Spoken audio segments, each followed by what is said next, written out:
সন্ধ্যার আলোটা তখন আস্তে আস্তে ফুরিয়ে আসছে।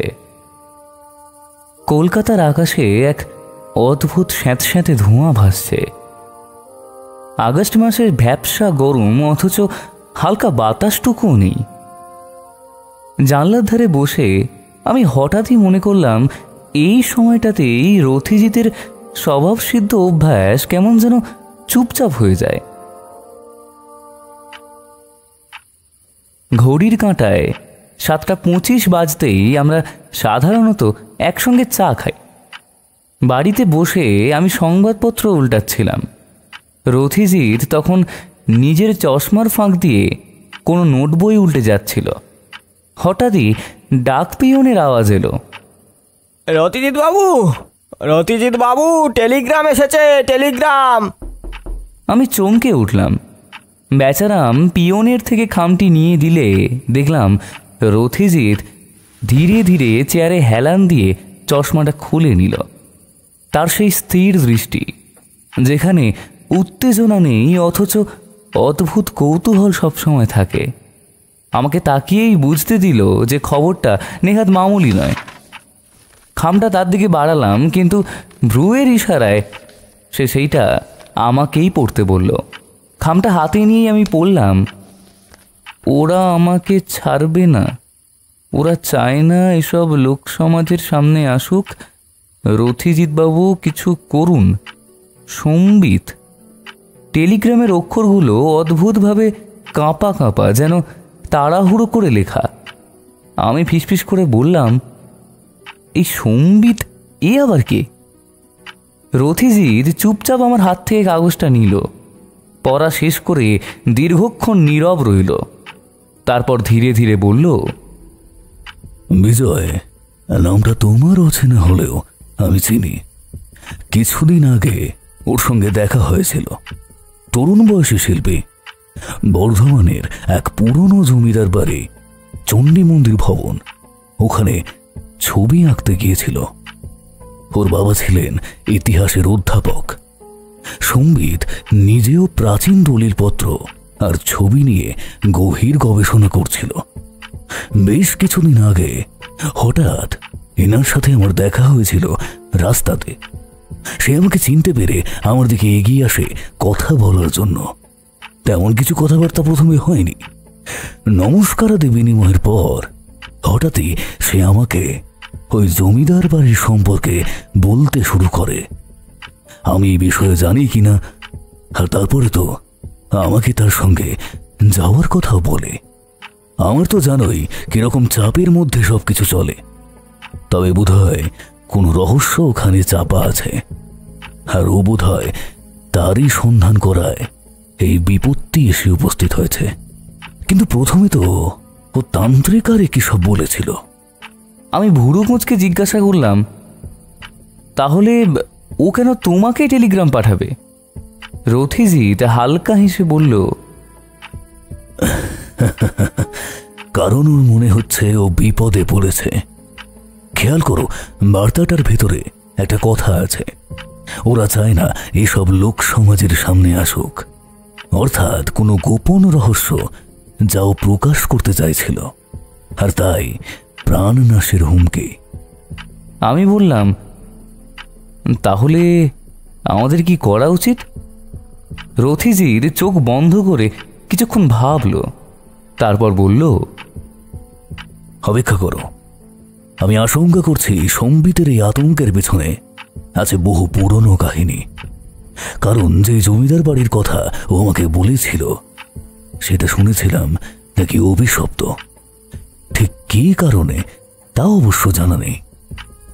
বলে রথিজিৎ উঠে গিয়ে একটা মোটা বই বার করল। এই বইটিতে পশ্চিমবঙ্গের অন্তর্ভুক্ত রাজরাজাদের এবং জমিদার বাড়ি ও নানান বাড়ির ইতিহাস সম্পর্কে লেখা আছে। তারপর সে বেশ কিছুক্ষণ বইটির পাতা উল্টে পাল্টে বলল,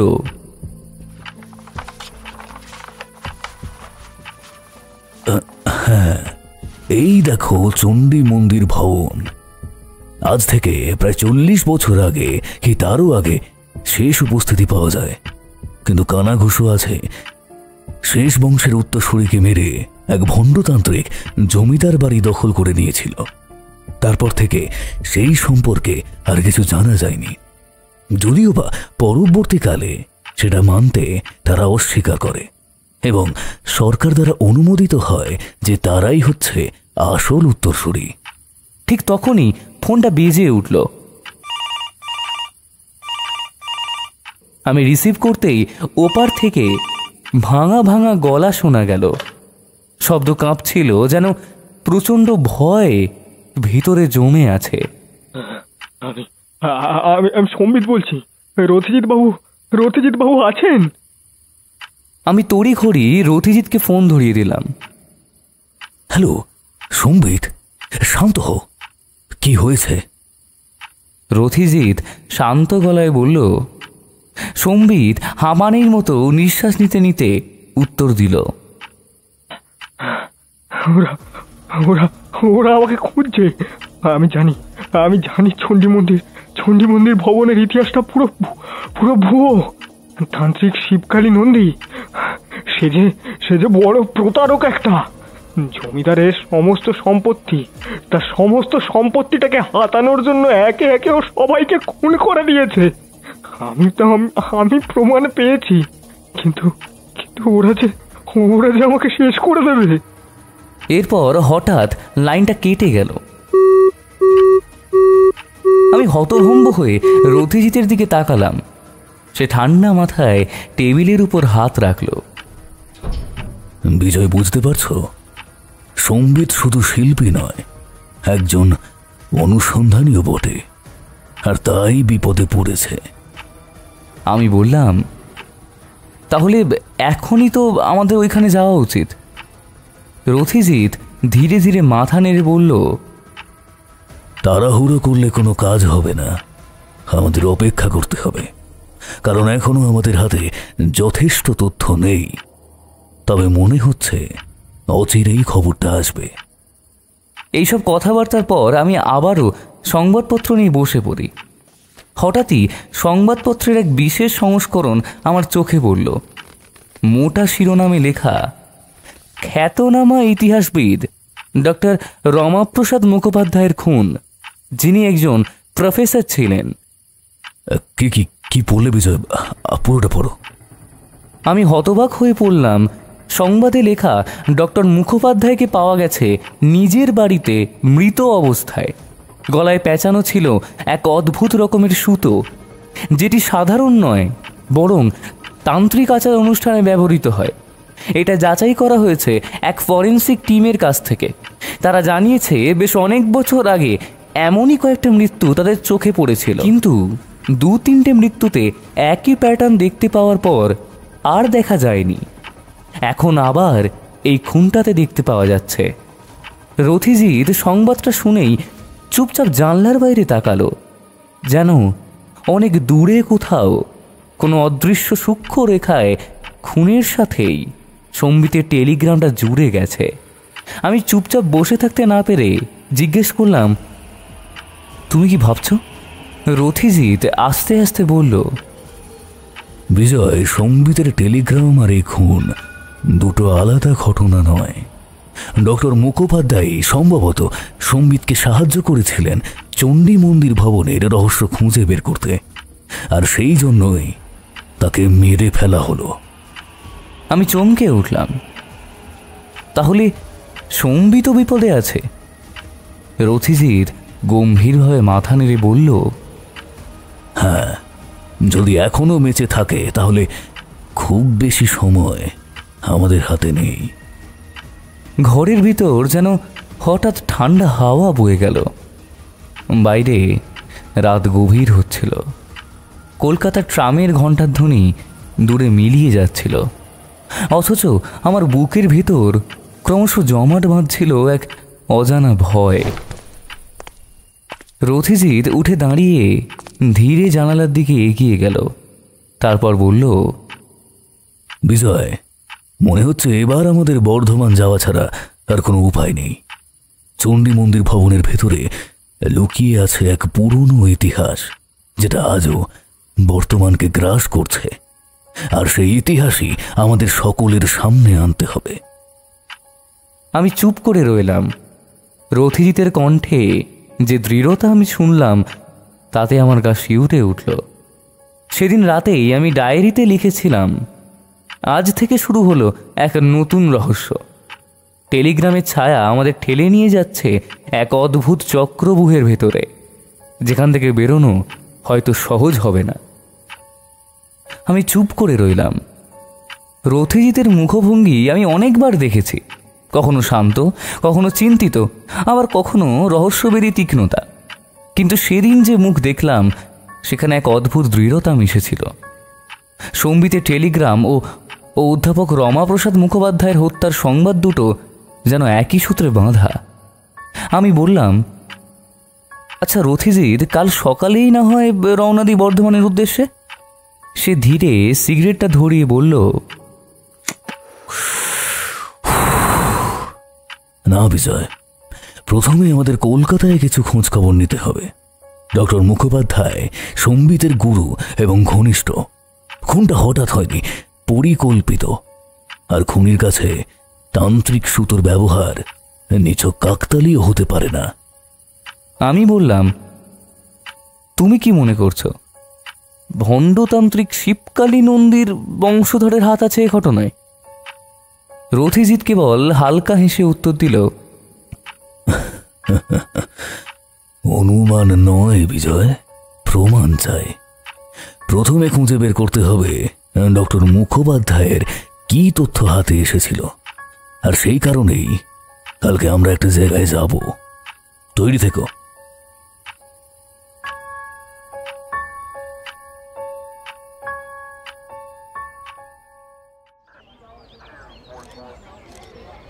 পরদিন সকালে জলখাবার খেয়ে তৈরি হয়ে আমরা গেলাম দক্ষিণ কলকাতার এক পুরনো বাড়িতে, ডক্টর মুখোপাধ্যায়ের বাসভবন। পুলিশের সিল মারা কক্ষের সামনে ভিড় জমেছে। রথিজিৎ স্পেশাল পারমিশন নিয়ে এসেছে ঘটনাস্থল দেখার জন্য। বাইরে পুলিশ দেখে আবারও লোকজন ভিড় করে দেখার চেষ্টা করছে নতুন কোনো খবর পাওয়া গেল কিনা। ঘরে ঢুকেই আমার গা শিউরে উঠল। একটা বড় চেয়ারে আধশোয়া অবস্থায় পাওয়া গিয়েছিল অধ্যাপকের মৃতদেহ। টেবিলের পাশে এখনো পড়ে আছে ছেঁড়া কাগজ, ভাঙা কলম আর একটি ফাইল। টেবিলের নিচে পড়েছিল এক টুকরো মোটা সুতোর ফাঁস, যেটি দিয়ে শ্বাসরোধ করা হয়েছিল। দেখে বুঝলাম সব সরঞ্জাম এখনো পর্যন্ত সরানো হয়নি, শুধু বডিটাই নিয়ে যাওয়া হয়েছে। পুলিশ ইন্সপেক্টর মজুমদার উপস্থিত ছিলেন সেখানে। আমাদের দেখে বললেন, আহা রথিজিৎ বাবু, আপনিই আসবেন ভেবেছিলাম। ব্যাপারটা বেশ ঘোরালো। রথিজিৎ শান্তভাবে বলল, মৃতদেহ কোথায় পাওয়া গিয়েছিল? এই ঘরেই। গলায় শক্ত করে পেঁচানো ছিল এক ধরনের তুলো মিশ্রিত পাটের সুতো।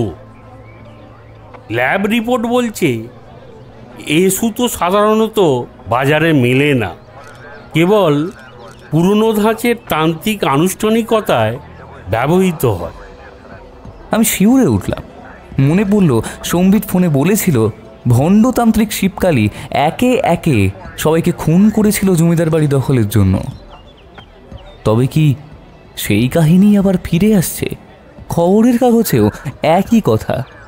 তারপর মজুমদার বলল, মুখোপাধ্যায় বাবু নাকি আগের দিন তার চাকরকে বলে দিয়েছিলেন তার যদি কোনো রকম কোনো ক্ষতি হয় তাহলে যত তাড়াতাড়ি সম্ভব পুলিশকে খবর দিতে, এবং সম্ভবত তুলো মিশ্রিত পাটের সুতোর একটা ব্যাপার থাকতে পারে।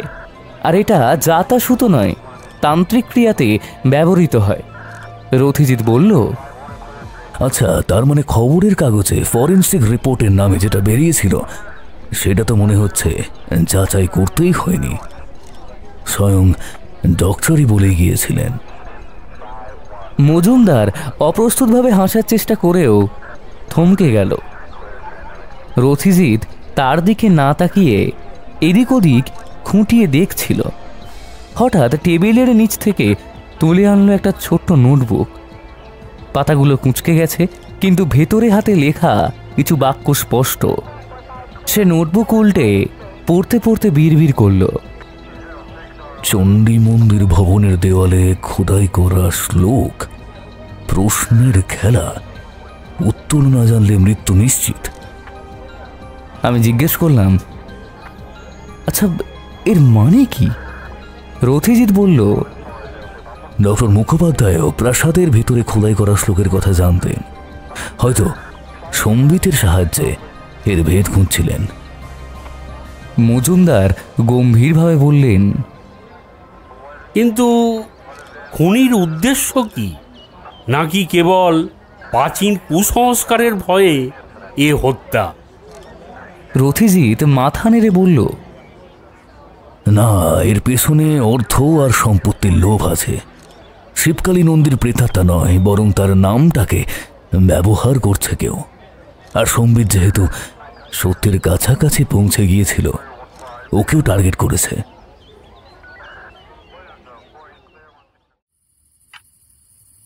সন্ধ্যায় বাড়ি ফিরে আমরা যখন আলোচনা করছি, মেঘমালা তখন চা এনে দিল। সেই প্রথম থেকেই বৌঠান এই কেস সম্পর্কে বেশ কৌতূহলী ছিল, যার কারণে এই কেসটা সম্পর্কে সে পুরোটাই জানে। সে বলল, তাহলে এখন তো আমাদের তাড়াতাড়ি বর্ধমান যাওয়া উচিত, না হলে সম্বিত হয়তো বাঁচবে না। রথিজিৎ একটু হেসে উত্তর দিল,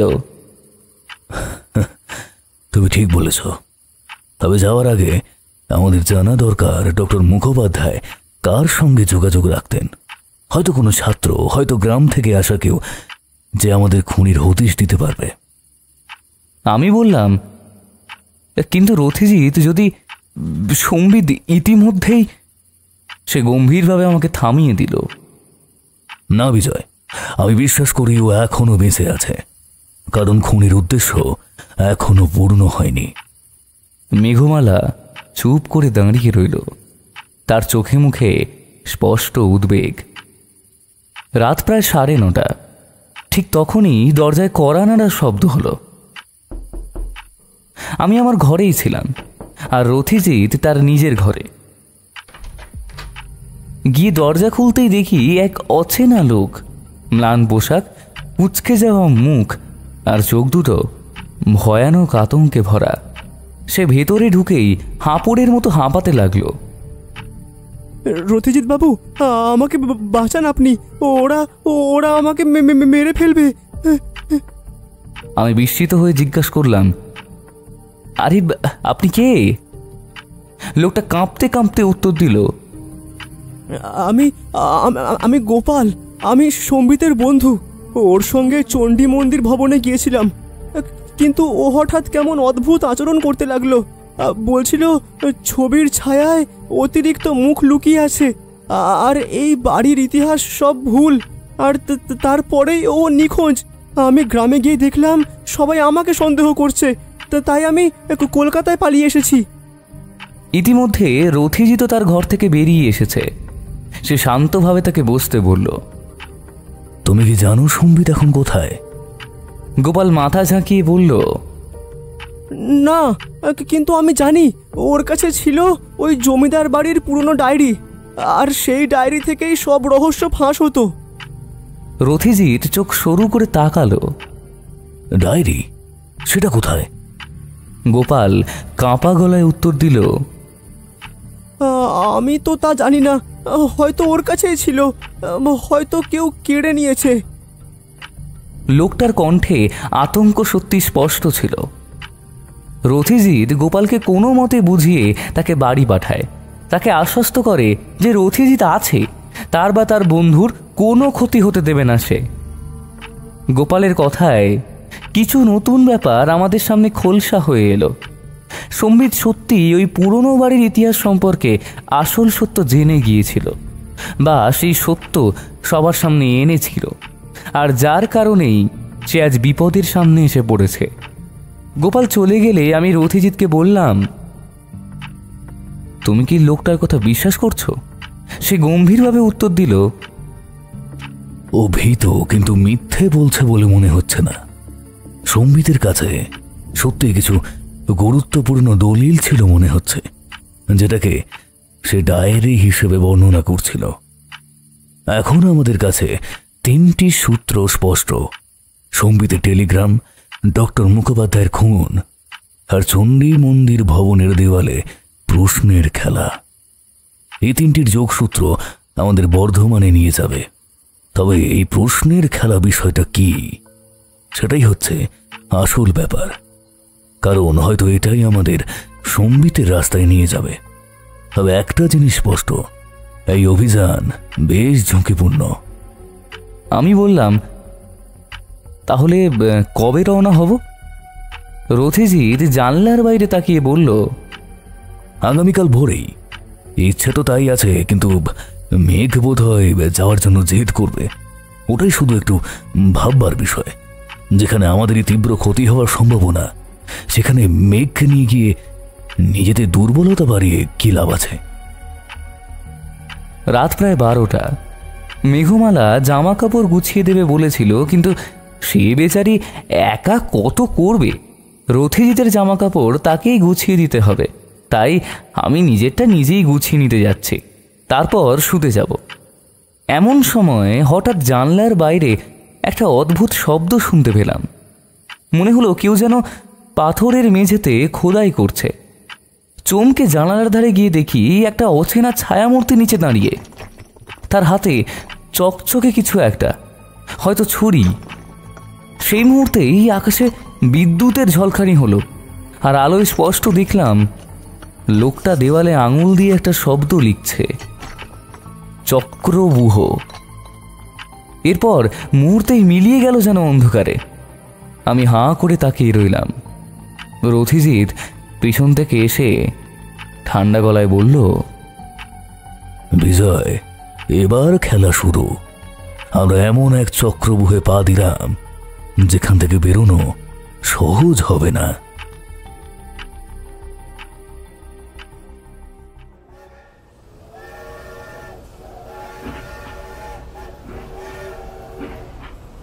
ভোরবেলা আমরা হাওড়া স্টেশন থেকে ট্রেনে উঠলাম। আগস্টের আর্দ্রতা তখন গায়ে লেপ্টে আছে। প্ল্যাটফর্মের হট্টগোল, ধোঁয়ায় ভরা বাতাস আর চায়ের ভাঁড়ের গন্ধ সব কিছু যেন এক অজানা যাত্রার সূচনা ঘোষণা করছিল। রথিজিৎ সাধারণত ভ্রমণের সময় কম কথাই বলে। জানলার ধারে বসে সে দূরের মাঠের দিকে তাকিয়েছিল। তার চোখে মুখে স্পষ্ট ভাবনার ছাপ। আমি তখন কেবলই অনুমান করতে ব্যস্ত, কি অপেক্ষা করছে আমাদের সামনে, আর কালকের লোকটাই বা কে ছিল, আর সে আমাদের ঠিকানা জানলই বা কিভাবে। ও হ্যাঁ, এখানে আসার আগে মেঘমালাকে পুরন্দরবাবুর কাছে রেখে আসা হয়েছে। কারণ যেহেতু যারা আমাদের ধাওয়া করছে বা এই পরিকল্পনার ভিতরে জড়িত রয়েছে তারা আমাদের ঠিকানা জানে, তাই বৌঠানের ক্ষতি তারা করতেই পারে। বর্ধমান স্টেশনে পৌঁছতেই রাস্তার দিকে নেমে গাড়ির খোঁজ করতে দেখলাম একটা গরুর গাড়ি আমাদের দিকে এগিয়ে এলো। গাড়োয়ান কেমন যেন আতঙ্কিত চোখে আমাদের দেখছিল। গন্তব্যের নাম শুনে সে আরও মুখ কুঁচকে বলল,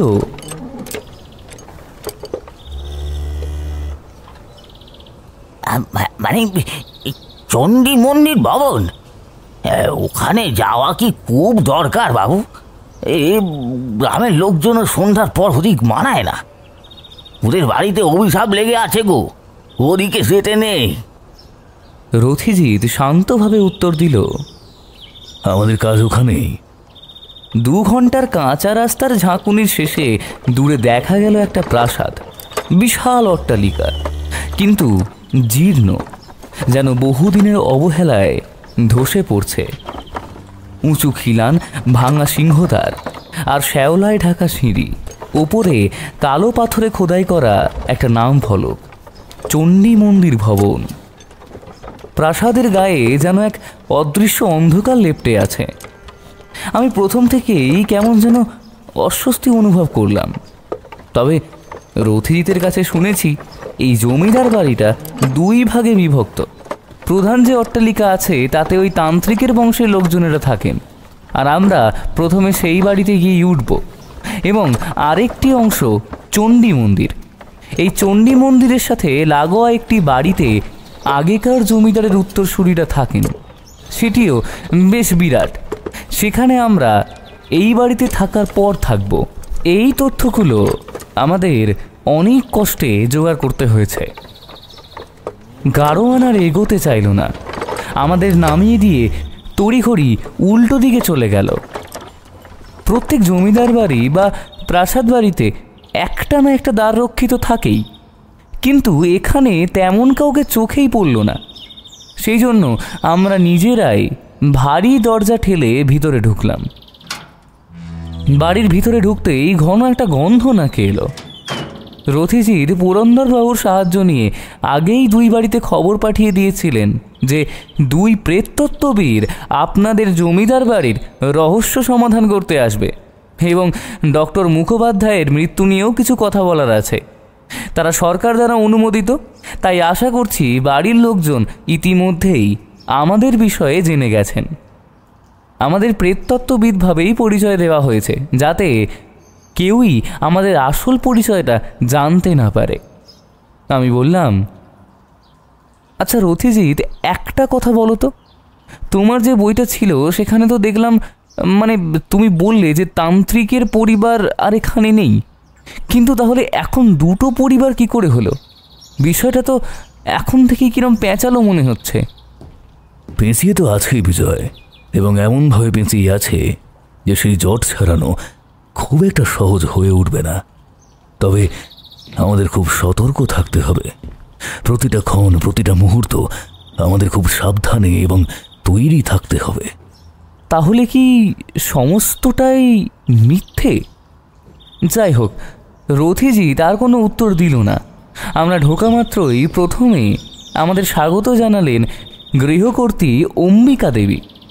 বয়স 60-এর কাছাকাছি, কিন্তু চোখে মুখে তীব্র কৌলিন্য, গা ভর্তি গয়না, কিন্তু দৃষ্টি ক্লান্ত। আপনারাই রথিজিৎ বাবু? শুনলাম নাকি শহর থেকে এসেছেন, তাই ভগ্নদশার বাড়িতে কি খুঁজতে এলেন বলুন তো? রথিজিৎ এখানকার পুলিশ দিয়ে আগেই এই বাড়িতে খবর পৌঁছে দিয়েছিল যে রথিজিৎ কিছুদিনের জন্য এখানে আসছেন। রথিজিৎ মৃদু নম্রতায় বলল, আশা করছি ইতিমধ্যেই পুলিশ দপ্তর থেকে আপনারা চিঠি পেয়েছেন। এই বাড়ি রহস্য ভেদ করার আশা নিয়ে আমরা এসেছি, আর ডক্টর রমাপ্রসাদ মুখোপাধ্যায়ের হত্যাকাণ্ড সম্পর্কেও কিছু প্রশ্ন আছে, কারণ আমরা শুনেছি ওনার এই বাড়িতে যাতায়াত ছিল। অম্বিকা দেবী ঠোঁট চেপে রইলেন, তারপর ধীরে বললেন, হ্যাঁ এসেছিলেন, তবে কি খুঁজতে এসেছিলেন সেটা আমরাও জানি না। এ সময় ঘরে ঢুকলো আরও কয়েকজন। একে একে সকলের সাথেই পরিচয় হলো। হরিদয় বড় ছেলে, মধ্যবয়সী, মুখে সর্বদা গাম্ভীর্য, কথা কম বলে, আর চোখে যেন একটা হিসেবি শীতলতা। চন্দ্রেশ মেজ ছেলে, অতিরিক্ত সাজ পোশাক, হাতে দামি আংটি আর গলায় বিদেশি পারফিউমের গন্ধ। আর রয়েছে মৃণালিনী, বড় বৌমা, বেশি কথা বলে না। আর সবশেষে গদাধর, রোগা, পুঁজো হয়ে হাঁটে, ভৃত্য। এরপর অম্বিকা দেবী আমাদের বসতে বলে ভিতরে চলে গেলেন। গদাধর সহ সবাই দেখলাম কিরকম সন্দেহের চোখেই আমাদের দিকে দেখছে। রথিজিৎ দেখলাম একদম দেরি করতে চাইছে না, সে বুঝে নিতে চাইছে বিষয়টা এখন কীরকম পর্যায়ে আছে। আর তার থেকেও বড় কথা, আমার মাথাটা কেমন যেন গুলিয়ে উঠছে এইসব দেখে। আচ্ছা গদাধর, বলছি এইদিকে এসো তো একটু, তোমাকে কিছু প্রশ্ন জিজ্ঞাসা করার আছে। রথিজিৎ গদাধরকে কথাটা বলল। প্রথমে গদাধর বড় ছেলে হরিদয়ের দিকে তাকালো, তারপর হরিদয়বাবু চোখের ইশারায় সম্মতি দিতে সে বলল, আজ্ঞে বাবু। তুমি আমাদের সামনে এসে বসো, ভয় নেই, তোমাকে কেউ কিচ্ছুটি বলবে না। শুধু আমরা যেই যেই প্রশ্ন করব ঠিক সেই প্রশ্নের সঠিক উত্তর তুমি দেবে। ঠিক আছে বাবু, করেন কি প্রশ্ন করবেন? তুমি এই বাড়িতে কতদিন হলো কাজ করছো? রথিজিতের গদাধরকে প্রশ্ন করায় আমি বেশ অবাক হয়েছিলাম, কারণ বাড়ির মুখ্য লোকেদের সাথে কথা না বলে বাড়ির কাজের লোকের সাথে আগে কেন কথা বলছে সেটাই আমি বুঝতে পারছি না। আগে বাবু, বহু বছর তো হয়ে গেল। তা কর্তা মশাই যখন বিয়ে করে এই বাড়িতে এলেন, তারপর থেকেই আমি এখানে আছি। হরিবাবু, চন্দ্রবাবু সবাই তো আমার হাতেই বড় হয়েছে গো। আচ্ছা বেশ, আর তুমি এই বাড়ির ইতিহাস সম্পর্কে কিছু জানো? ইতিহাস? ইতিহাস বলতে তো আমি তো ঠিক বুঝলাম না বাবু। বুঝলে না, নাকি বুঝেও বুঝতে চাইলে না? না না, এ কি বলছেন? তার গলায় অস্বস্তির ছাপ, যেন কোনো কিছু একটা ধামা চাপা দেওয়ার চেষ্টা করছে। রথিজিতের চোখ মুখ গম্ভীর হয়ে উঠল। আমাকে একটা সত্যি কথা বলো তো, এইখানে কার বংশধর থাকে? সেই তান্ত্রিকের কি? পাশে দাঁড়িয়ে থাকা হরিদয়ের চোখ যেন একবার জ্বলে তারপর নিভে গেল। চন্দ্রেশের যেন কোনো হেলদোলি নেই কিছুতে। ওকে দেখে মনে হচ্ছে যেন নেশার ঘরে আছে কোনো। যাই হোক, রথিজিৎ আবার প্রশ্ন করল, দেখো, আমাকে তুমি সত্যিটা বলো। হয়তো তোমার অজান্তেই অনেক কিছু হয়েছে যা তোমার ভাবনার বাইরে, তাই যেটা বলছি সেটার উত্তর দাও। আমি হঠাৎ বলে উঠলাম, না হলে আমরা ভূত ভাগাবো কি করে? এই কথাটা যে এত সুন্দর কাজ করবে তা আমিও ঠিক ভাবতে পারিনি। হঠাৎই মুখ থেকে যেন বেরিয়ে পড়েছিল। হ্যাঁ, কি কইলেন? আপনারা ভূত ভাগাতে আইছেন? বাবু বাবু বাবু, বাঁচান আমাদের। এই বাড়িতে ও ভূতের নজর আছে। কিরকম যেন রাতের বেলা বাইরে ছায়া মূর্তিটা সব ঘুরে বেড়ায়, বেরোলেই খুব ভয় লাগে বাবু। তাহলে এবার বলো, তোমার বাবা ঠাকুর কে ছিলেন যিনি এখন বেঁচে নেই? শিবকালী বাবু। ঠিক বলেছ, শিবকালী বাবু। এবার বলো, এই শিবকালী বাবু কে ছিলেন? রথিজিৎ আমার দিকে তাকালো। হরিদয়ের চোখ লাল হয়ে উঠেছে, কিন্তু কেন জানি না সে মুখ থেকে কোনো কথাই বার করছে না। উনি তো জমিদার বাবু ছিলেন। জমিদার বাবু ছিলেন? ঠিক করে মনে করে বলো তো। হ্যাঁ, তিনি বোধহয় তন্ত্র চর্চাও করতেন। আমি দেখেছি ওনার কি সব বই। তারপর মা ঠাকুরানের মুখেও শুনেছি কয়েকবার, কিন্তু বাবু সঠিক বিষয় তো বলতে পারবো না। আমি বাড়ির কাজের লোক বটে, আমার কথা ধরবেন না বাবু। আহা, এরকম কথা বললে চলবে নাকি? একমাত্র তোমার কথাই তো ধরা হবে। আচ্ছা, এবার বলো তো, তোমাদের পাশেও আরেকটি মহল আছে, তাই তো? হ্যাঁ, অন্দর মহলের কথা কইছেন তো, মন্দিরের পাশে। ওই নিয়ে আমি কিছু বলতে পারবো না বাবু। ওনাদের সাথে আমাদের কোনো সম্পর্ক নেই। বেশ, ঠিক আছে।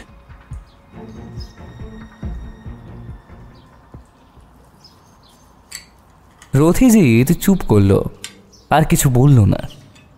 এর মধ্যেই অম্বিকা দেবী এসে আমাদের গাদাখানে খাবার দিয়ে গেছেন। তার জোড়াজুড়িতে অল্প স্বল্প খেয়ে আমাদের ঘরগুলো দেখিয়ে দিলে সোজা বিশ্রাম করতে চলে গেলাম আমরা।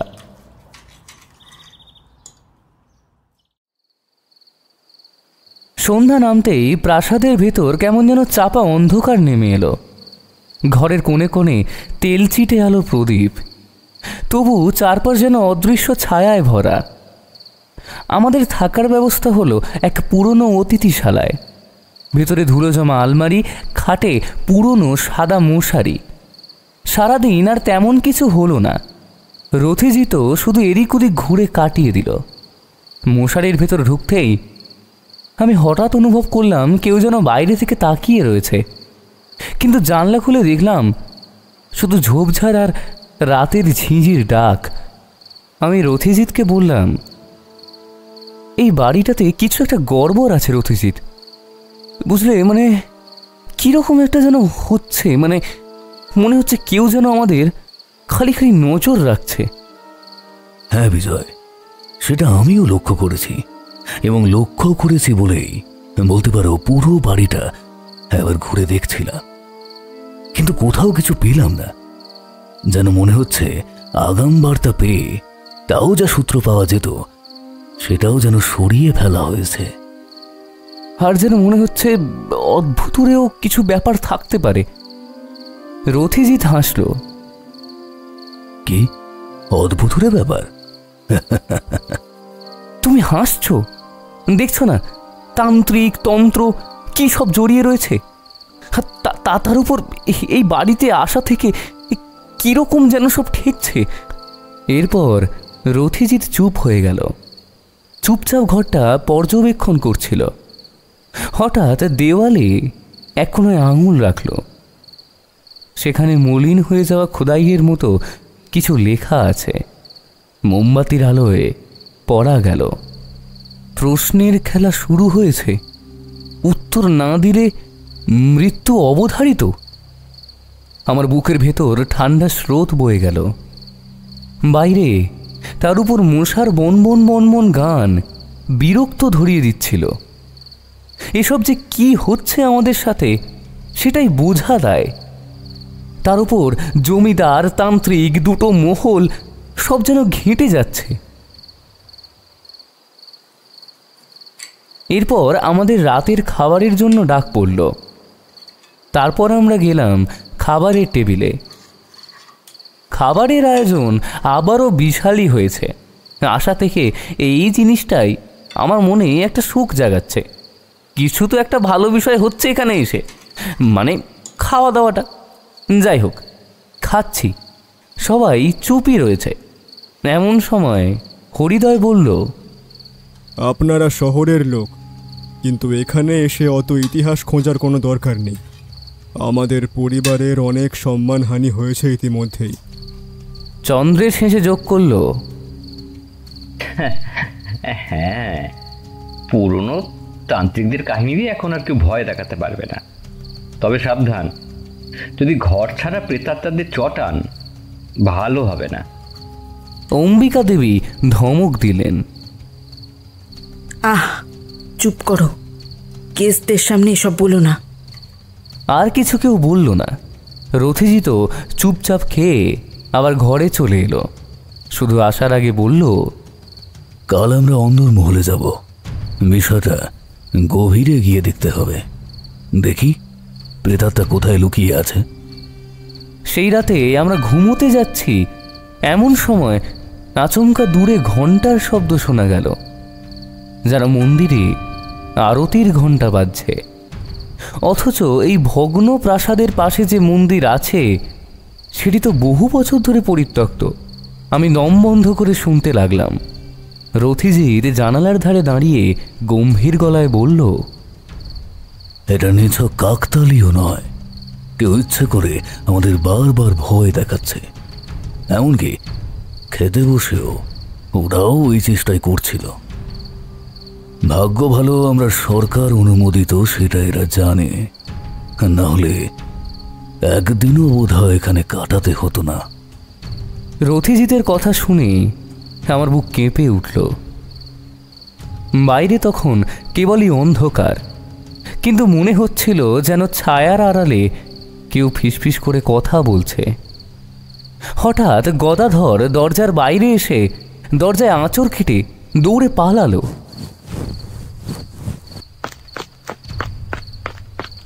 বেরিয়ে দেখি দরজায় কাঁপা কাঁপা হরফে লেখা আছে, দুপুর 12টার ছায়ার দিকে তাকাও। আমি ঘাবড়ে গিয়েছিলাম, কিন্তু রথিজিৎ এক আশ্চর্য শান্ত ভঙ্গিতে বলল, বিজয়, আমাদের তদন্ত এখন থেকে আসল পথে ঢুকলো। এই প্রাসাদের প্রতিটি দেওয়াল, প্রতিটি মানুষ কিছু না কিছু লুকিয়ে রাখছে। আর কাল দুপুরে আমরা হয়তো সেই ছায়াকে দেখব। আর সেই ছায়া যদি অলৌকিক কিছু ইঙ্গিত দেয়, তাহলে উত্তর তো খুঁজে বের করতেই হবে। কারণ এই চক্রবহু থেকে বাঁচার একটাই পথ, ভেতরে ঢুকে এর কেন্দ্র খুঁজে বের করা। আর সম্বিতের খোঁজ তো করতেই হবে। আমি তো তার কথা ভুলেই গিয়েছিলাম। মনে কিরকম যেন একটা হলো। বললাম, আচ্ছা রথিজিৎ, তুমি যে সম্বিতের ব্যাপারে কিছু খোঁজ খবর নিলে না, তাহলে তাকে খুঁজবে কি করে? না না, এমন করে হবে না। সম্বিতের ব্যাপারে খোঁজ নিতে গেলে ওরা জেনে যেত যে আমাদের আসল উদ্দেশ্য কি। কারণ কোথাও না কোথাও সবাই জড়িত না থাকলেও কেউ কোনো মতেই চাইবে না যে এতদিনের আবাসস্থল ছেড়ে দিতে। কেন আবাসস্থল কেন ছাড়তে হবে? ছাড়তে হবে বিজয়, যদি প্রমাণ হয়ে যায় শিবকালী ভণ্ডতান্ত্রিক ছিল এবং ছলনা করে জমিদারত্ব হাতিয়ে নিজেদেরকে জমিদার বলে দাবি করেছে এতদিন, তাহলে সাধারণ মানুষের ক্ষোভ আর আইন তাকে ছেড়ে কথা বলবে না। আমি সেদিন ডায়েরিতে লিখেছিলাম, চণ্ডী মন্দির ভবনে প্রবেশ করা মানেই যেন মৃত্যুর দ্বারে প্রবেশ। তবু রথিজিতের চোখে ছিল অদ্ভুত আলো, যেন এই অন্ধকারই তার সবথেকে বড় আলোর দিশা।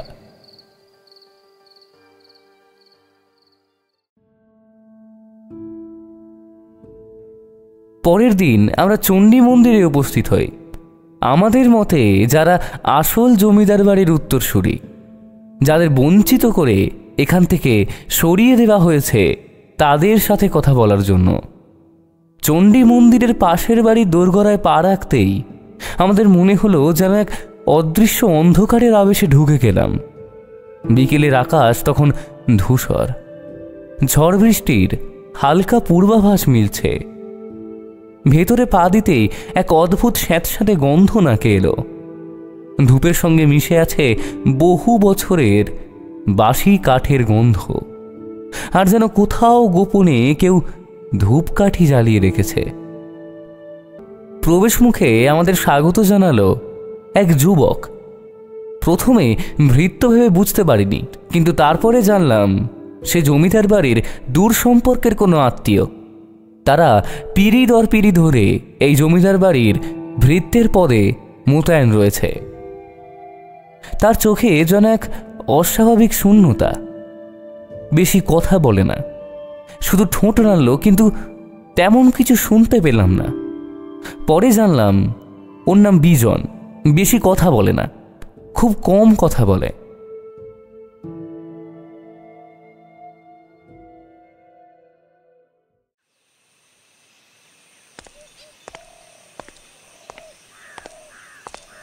বিজন আমাদের পথ দেখিয়ে ভিতরে নিয়ে গেল।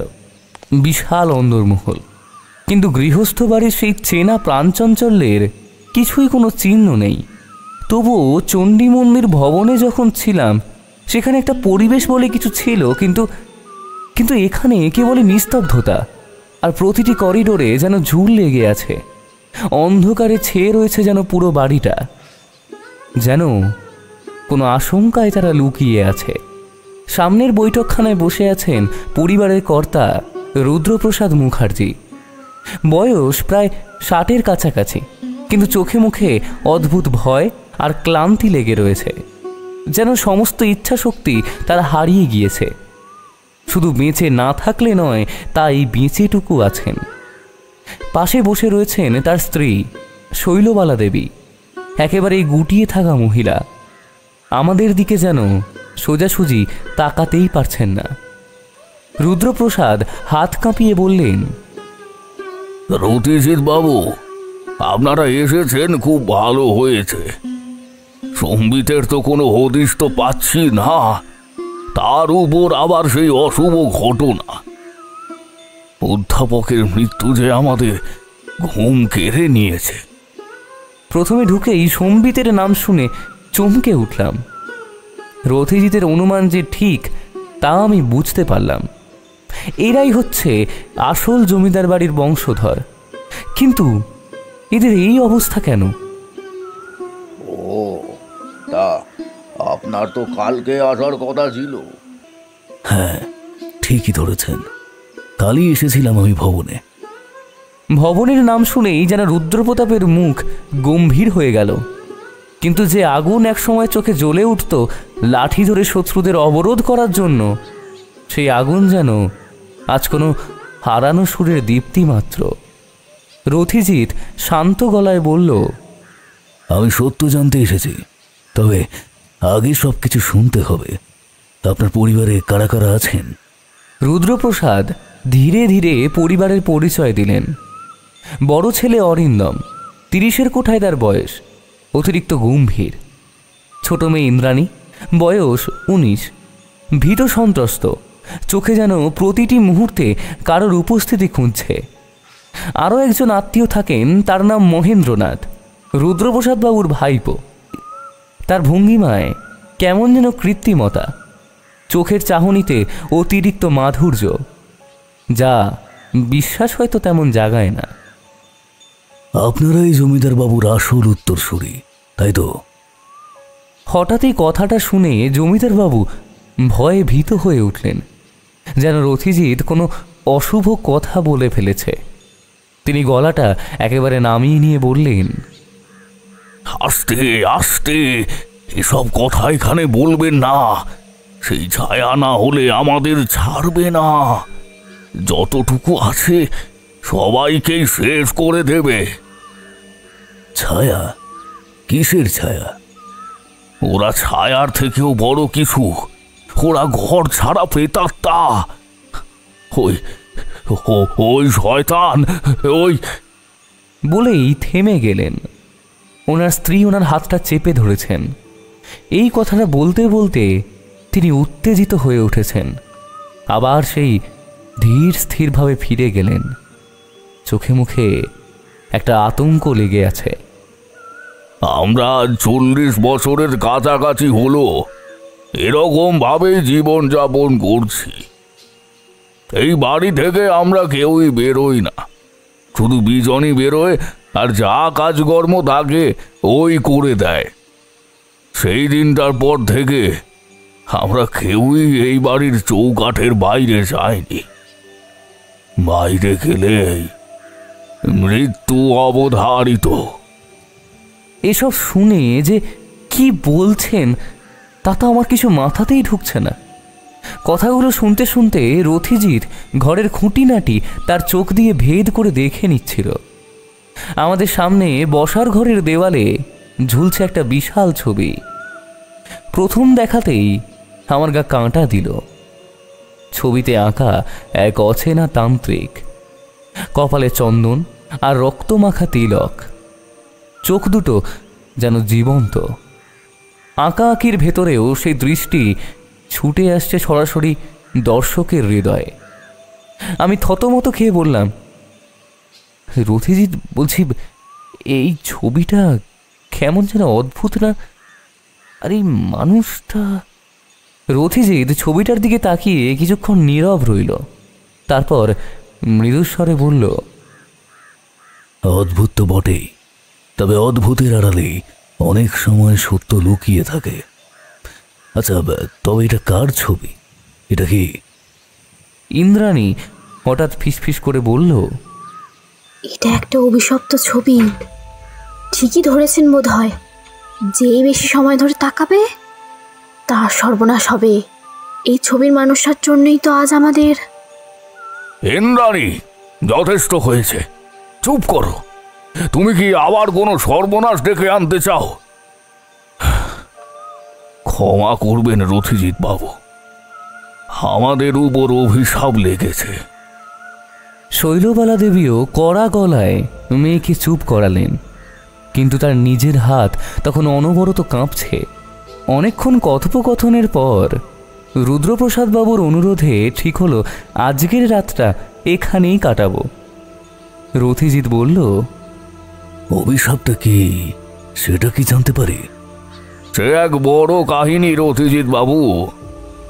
তবে অভিশাপ হচ্ছে এটাই যে আমরা কেউ কোনোদিন এই বাড়ি থেকে বের হতে পারবো না, মৃত্যু পর্যন্ত তো না। আর কারোর যদি মৃত্যুর দিকে এগিয়ে যাওয়ার ইচ্ছা হয় তখন সেই বাড়ি থেকে অবশ্যই বেরোতে পারে। বাহ, আরো অনেক বিষয় আছে রথিজিৎ বাবু। আগে তো বিশ্বাস হতো না, বিশ্বাস করতেই হয়েছে। আগে করতাম না। কিভাবে করলেন? আমার বাবার যখন মৃত্যু হলো তখন থেকেই, আর বলতে গেলে তো তখন থেকেই সব কিছু কেমন বদলে গেল। না হলে তো। বলুন, থামলেন কেন? খুলেই বলুন আমাকে, দয়া করে খুলে বলুন, না হলে আমি তো সত্যিটা রহস্য উন্মোচন করতে পারবো না। রহস্য বোধ হয় নয় রথিজিৎ বাবু, আমাদের আর মুক্তি বোধ হয় নেই। বিনা দোষে দিনের পর দিন শুয়ে যাচ্ছি, আর আশা বলে কিছু নেই। আচ্ছা বাবা, আমাকে এটা বলুন যে এই অভিশাপ লাগলো কি করে, আর এর আসল রহস্যটাই বা কি? আমার বাবা জমিদার ভবেশচন্দ্র তার শেষ জীবনকালে এক কঠিন রোগে পড়ে গিয়েছিলেন। অনেক দূর থেকে ডাক্তার, বদ্যি, গুণিন কাউকে ডাকতে ছাড়েনি, কিন্তু এই অসুখ থেকে তাকে কেউই ধরে তুলতে পারল না। এমন সময় পাশের গায়ে একজন খবর দিল শিবকালী নামক এক তান্ত্রিক রয়েছেন, যিনি নাকি পিশাচ সিদ্ধ।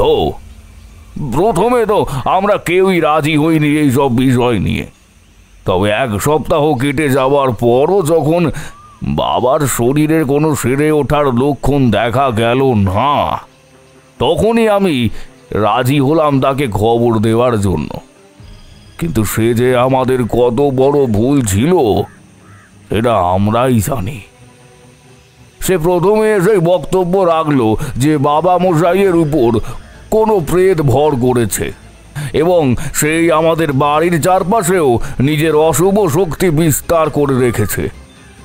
বাবা তখন প্রায় মৃত্যু শয্যায়। বাবা ভেবেছিলেন তান্ত্রিক বোধহয় ভালো মনের মানুষ, কিন্তু সে যে কি তা আমরা পরেই জানতে পেরেছিলাম। সে কোনোভাবে চেয়েছিল এইসবের মাঝে যদি এই জমিদারিটা হাতানো যায়, কিন্তু তখন আমরা বুঝিনি বাবার শুশ্রূষা করার অভিসারে তলায় তলায় সে বাবার থেকে সমস্ত সম্পত্তির মালিকানা নিজের উপর করে নেয়। তার পরিবর্তে তান্ত্রিক আমাদের এই বাড়িতে থাকতে দেবে এবং আমাদের বাড়ির খারাপ হাওয়া থেকে বিরত রাখবে, এটাই বাবাকে বলে। কিন্তু বাবা এটা জানতো না সে ছিল বিশ্বাসঘাতক। এরপর সমস্ত সম্পত্তি নিজের নামে করার পরের দিনই বাবার যেন কিভাবে মৃত্যু হয়ে যায়। আমার এখনো মনে আছে সেই দৃশ্য। দুপুর 12টায় একটা ছায়া পড়েছিল, আর সেই ছায়াতেই দড়িতে ঝুলছিল বাবার শরীরটা। এমন জায়গা থেকেই ঝুলেছিল যেখানে কোনো সাধারণ মানুষের যাওয়া অসম্ভব। এরপর থেকে সেই ছায়া কখনো আমাদের পিছু ছাড়েনি। বাবার মৃত্যুর পর আমরা চেষ্টা করেছিলাম ওই তান্ত্রিককে ঘর থেকে বের করে দেওয়ার আর গ্রামের লোকেদেরও বোঝাবার, কিন্তু পরের দিন আবার দুপুর 12টায় ঠিক একইভাবে আবার মৃত্যু হয়। এরকম অস্বাভাবিক মৃত্যুতে আমরা শিবকালীকে নিজের সম্পত্তি দিয়ে দিই। তারপর সে একটা বিল পাস করায় যেখানে সম্পত্তির আসল মালিকানা এবং জমিদারের বংশধর হিসেবে নিজেকে স্বীকৃত করে নেয়।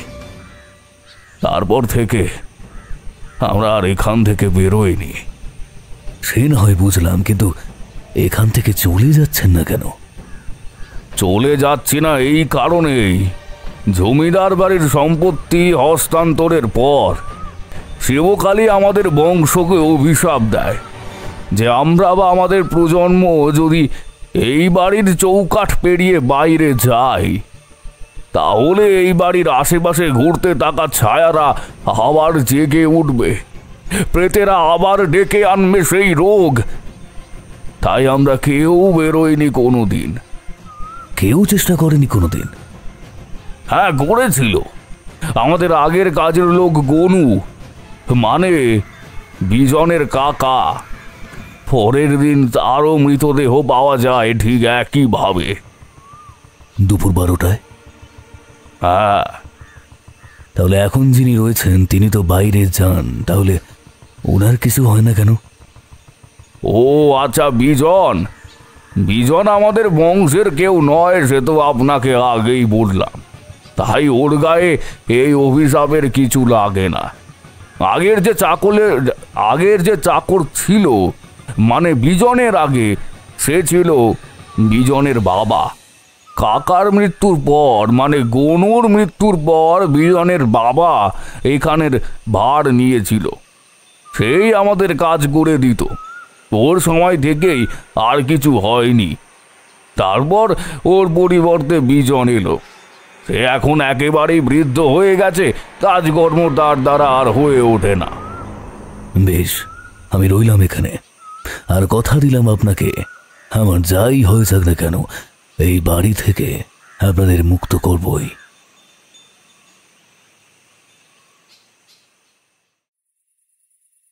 রাত নামতেই বোবা দাস আমাদের কাছে ফিরে এলো, হাতে একটা কাগজ আর কয়েকটা পেন্সিল। সে ঝটপট কিছু একটা আঁকলো। আমরা তাকিয়ে দেখি বাড়ির এক অন্ধকার করিডোরের দেওয়ালে খোদাই করা সংস্কৃত শ্লোকের মতো কিছু লেখা। বোবা দাস আঙুল দিয়ে দেখালো, যেন ইশারা করছে আমাদের ওটা পড়তে হবে। রথিজিৎ কাছে গিয়ে দেখল, সত্যি দেওয়ালের ভেতর খোদাই করা আছে একটি লাইন, যে প্রশ্ন করে সে বাঁধা পড়ে, যে উত্তর দেয় তার রক্তে লেখা থাকে শাস্তি, কিন্তু যে নীরব থাকে সে মুক্তি পায়। আমি হকচকিয়ে গেলাম। ই আবার কেমন খেলা? ওই ভবনেও তো এরকম কিছু একটা লেখা ছিল। রথিজিৎ ঠোঁটে হালকা হাসি টেনে বলল, এখানেই লুকিয়ে আছে রহস্যের চাবিকাঠি। এই প্রশ্নের খেলা না বোঝা গেলে সত্য ধরা দেবে না। কিন্তু এইসব বিজন জানলো কেমন করে? বিজন অনেক কিছুই জানে, তবে বোধহয় সে অপেক্ষা করছে সঠিক সময়ের জন্য। ওকে চোখে চোখে রাখতে হবে।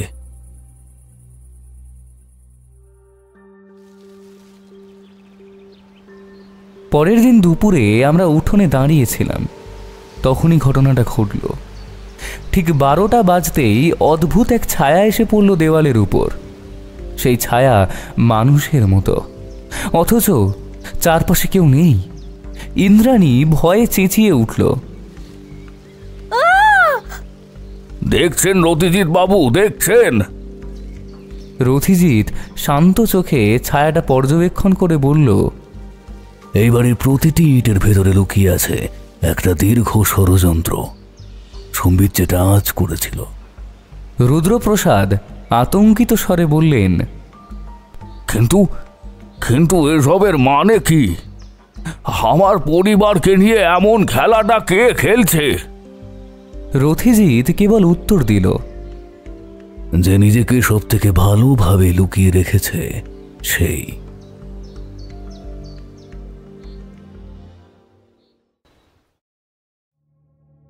রাতের খাবারের পর রথিজিৎ আমাকে নিয়ে লাইব্রেরিতে গেল।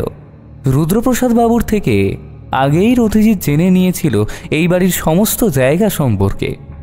এই বাড়িটা ভবনের থেকে অনেকটাই ছোট, কিন্তু এই দিক ওই দিক করে বেশ অনেক ঘরই রয়েছে।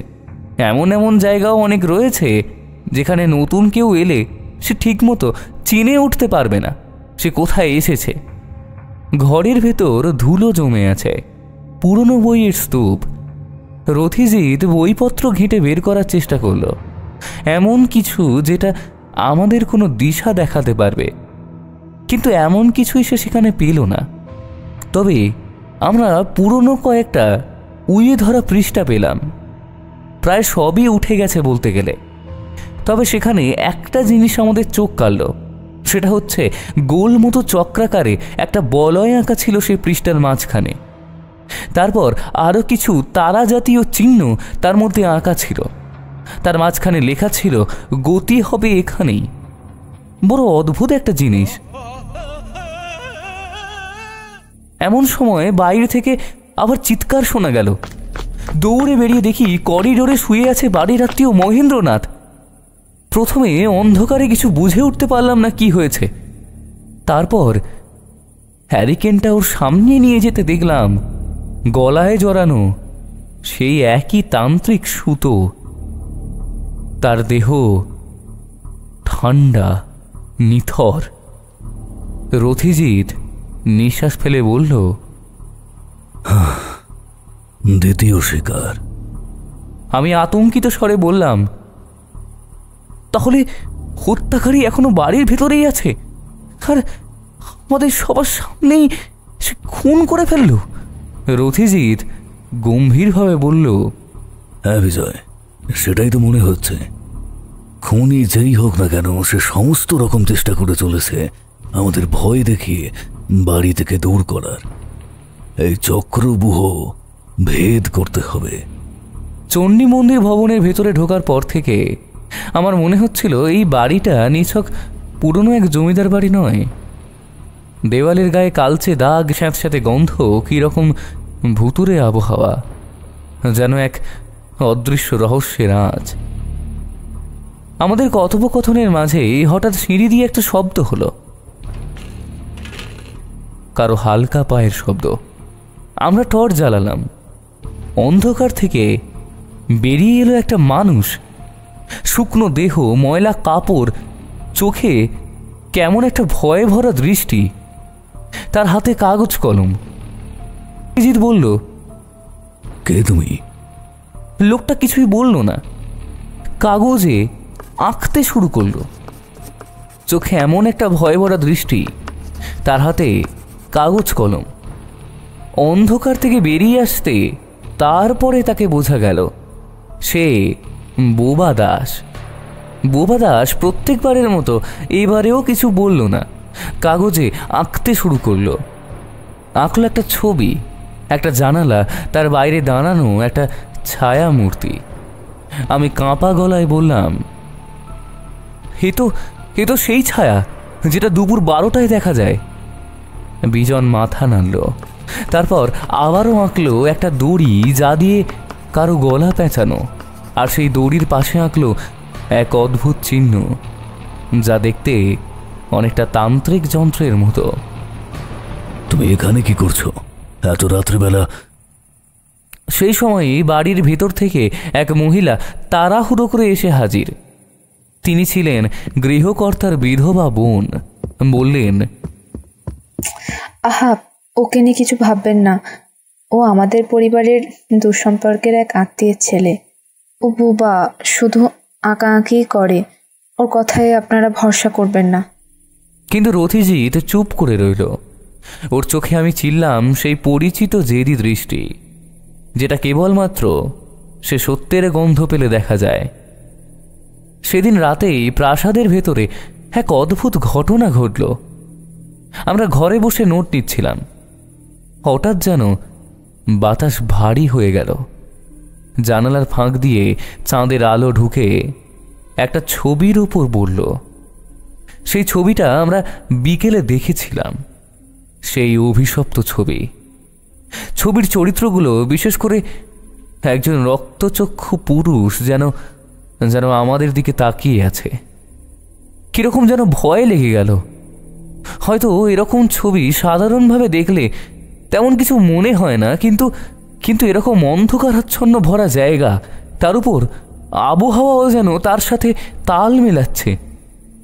কখনো কখনো মনে হচ্ছে এসে আমরা ভুল করিনি তো। সত্যি ভূতপ্রেত বলে যদি কিছু থেকে থাকে, তাহলে আমাদের কি হবে? মহেন্দ্রনাথের যেভাবে খুনটা হলো, সেটা তো কোনো সাধারণ খুন নয়। আমি আতঙ্কে বললাম, রথিজিৎ, কি হচ্ছে বলো তো? সে শান্ত গলায় বলল, ব্যাপার বড়ই স্বচ্ছ বিজয়। কেউ চাইছে আমরা বিশ্বাস করি এইবারে অভিশপ্ত। এটা একটা পরিকল্পনা, আর এই পরিকল্পনার আড়ালেই লুকিয়ে রয়েছে খুনের রহস্য। ঠিক তখনই দূর থেকে শোনা গেল এক দম বন্ধ করা আর্তনাদ। আমরা দৌড়ে বেরোলাম। সিঁড়ির ধাপে পড়ে আছে আর একজন, চণ্ডী মন্দির বাড়ির কাজের লোক। তার গলায় সেই একই আনুষ্ঠানিক তান্ত্রিক সুতো। বাড়ির সবাই ছুটে বেরিয়ে এলো। কারোর গলা দিয়ে কোনো শব্দ বের হলো না। রুদ্রপ্রসাদ বাবু ভয়ে মুষড়ে গিয়ে বললেন, রথিজিৎ বাবু, এটা কে? এখানে এলো কেমন করে? হাড়ের গলায় তো সেই অভিশপ্ত মারণ সুতো। কাল মহেন্দ্রনাথেরও ওই একই অবস্থা হলো, আজ আবার এই লোকটা। এসব কি হচ্ছে? এ হচ্ছে ভবনের কাজের লোক, কিন্তু এইখানে কি করছিল? আর একে মারলই বা কে? কে আবার? ওই ছায়া। ইন্দ্রাণী তখন বলল যে ওই প্রেতাত্মাও নাকি হতে পারে। তারপর সে তাদের সাথে কি হচ্ছে বলে আর তার ভয় লাগছে বলে এখান থেকে দৌড়ে চলে গেল। আমার রক্ত হিম হয়ে গেল। তাহলে খুনি কি আবার সক্রিয়? খুনি না বিজয় বাবু, খুনি না। এমন খুন কোনো সাধারণ মানুষ করতে পারে না। যদি কোনো মানুষই খুন করে তাহলে এত তাড়াতাড়ি এই বাড়ি থেকে পালিয়ে যাবে কোথায়? রথিজিৎ নিচু হয়ে দড়িটা পরীক্ষা করল। তার ঠোঁটে মৃদু হাসি ফুটল। এবার খেলার নিয়মটা আমি বুঝতে শুরু করেছি। আর বুবা দাস, সে আমাদের থেকেও মনে হয় অনেকটা এগিয়ে রয়েছে। প্রাসাদ জুড়ে নিস্তব্ধতা, কেবল বাতাসে দোলে পুরনো জানালার কড়িকাঠ। বুবা দাস এক কোণে দাঁড়িয়ে আবার আঁকছিল কিছু একটা। এইবার একটি বৃত্ত, যার মাঝখানে লেখা একটা প্রশ্ন চিহ্ন। রথিজিৎ, এই ছবিটাই তো আমরা দেখেছিলাম সেই পুঁথিতে, মানে পুঁথির পাতাগুলোতে। মনে পড়ছে তোমার? রথিজিৎ ছবিটার দিকে তাকিয়ে ফিসফিস করে বলল, চক্রবুহ। রহস্যের আসল নাম এটাই। আর এই চক্র হচ্ছে একটা ভাঁওতা, একটা ফাঁদ। যাই হোক, পরে বলছি।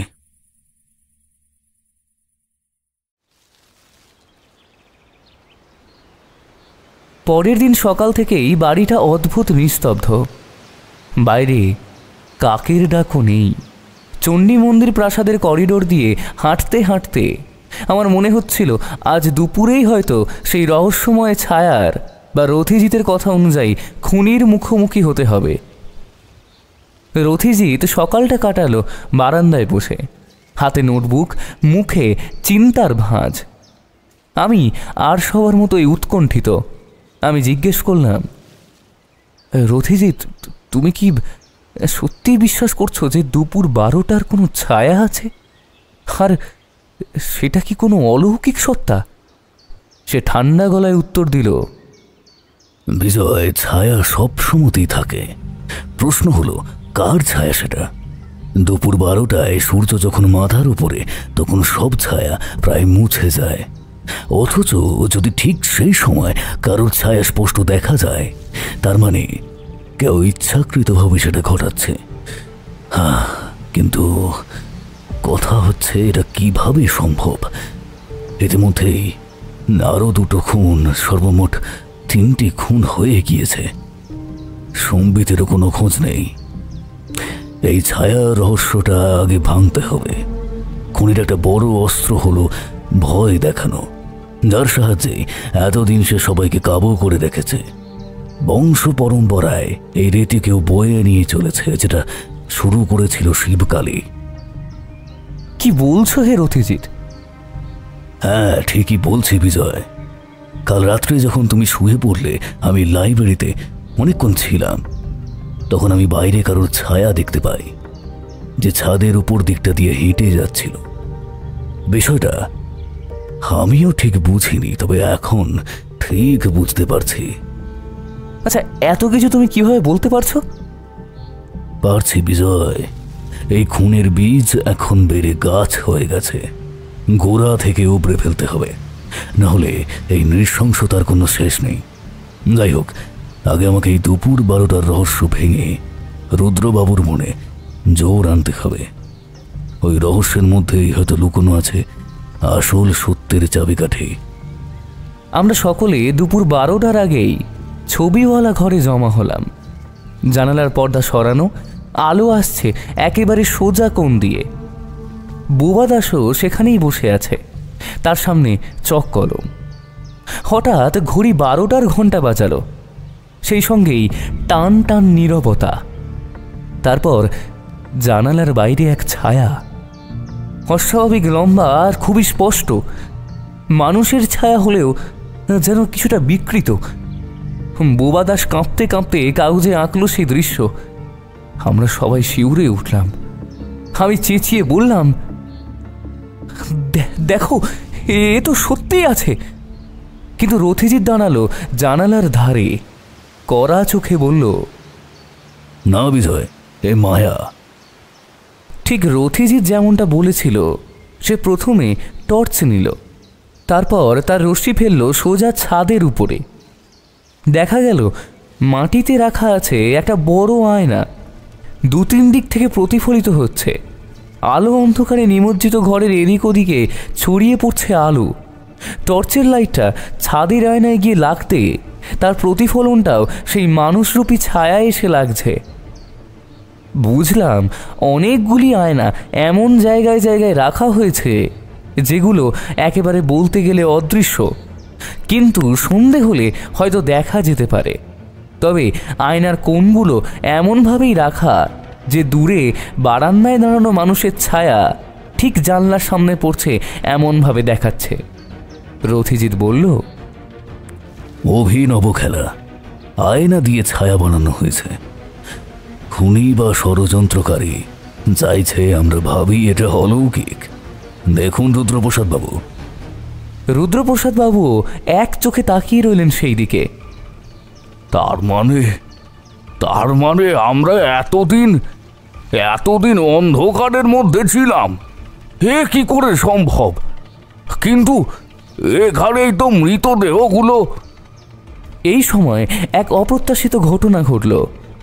প্রাসাদের বিধবা বোন ঘরে ঢুকে পড়লেন। তার চোখে মুখে আতঙ্ক। রথিজিৎ তাকে শান্ত করল। তিনি হাত কাঁপিয়ে বললেন, আমি জানি তোমরা যা খুঁজছো সেটা আমাদের পরিবারকেই ধ্বংস করবে। আপনি কি বলতে চাইছেন? শুধু মুধু ভয় পেয়ে নিজের এতটা জীবন তো কাটালেন, এবার আমাকে বিশ্বাস করুন না। বিশ্বাস তো আমিও করতে চাই, কিন্তু আমাদের পরিবারের আমরা এতজনকে হারিয়েছি, তারপরেও এইসব কাজ করে তাদের ঘাটানো কি উচিত হবে? ইতিমধ্যেই 3 জনের খুন করে দিয়েছে। সন্নিতের কি দোষ ছিল? ও তো শুধুমাত্র আমাদের সাহায্য করতে চেয়েছিল। আর ওর বন্ধুটা তো আমাদের থেকেও থাক। ও আমাকে কথা দিয়েছিল ও আমাদের এখান থেকে বাঁচাবে, সত্যিটা সবার সামনে আনবে। কি সত্যি? সে নিয়ে তো কিছু বলেনি আমাদের। না, সে নিয়ে সে কিছুই বলেনি, তবে বলার আগেই তিনি আর বলতে পারলেন না, কান্নায় ভেঙে পড়লেন। রথিজিৎ দীর্ঘক্ষণ চুপ করে থাকল, তারপর আমার দিকে তাকালো। বিজয়, খুনের সূত্রটা হয়তো আমি পেয়ে গেছি, এখন শুধু প্রমাণ দরকার। আমরা নিস্তব্ধ দাঁড়িয়ে রইলাম। বাইরে ঘন্টা বাজল। দুপুরের অভিশপ্ত সময় পেরিয়ে গেছে। রথিজিৎ গভীর গলায় বলল, অভিশাপ নয় বিজয়, সবই ছিল মানুষের খেলা। কিন্তু প্রশ্ন এখনো রয়ে গেছে, এই খেলা কে শুরু করেছিল আর কেন? আমি থতমত খেয়ে জিজ্ঞাসা করলাম, তাহলে খুনি এখন লুকিয়ে আছে, কিন্তু কোথায়, কিভাবে? সে রহস্যময়ভাবে হেসে বলল, সে হচ্ছে খুব বড় খেলোয়াড়, সে এখনো পর্দার আড়ালে। চণ্ডী মন্দির ভবনে সেই রাতটার কথা আমি কোনো দিন ভুলতে পারবো না। কেরোসিন বাতির হলুদ আলোয় অন্ধকার যেন আরও ঘন হয়ে উঠেছিল। বাইরে ঝিঝির ডাক, ভেতরে দমবন্ধ নীরবতা। আমরা মানে রথিজিৎ আর আমি বসেছিলাম ভিতরের অতিথিশালায়। সারা বিকেল ধরে আমরা নানা সূত্র খুঁজেছি, কিন্তু সম্বিতের কোনো খোঁজ নেই।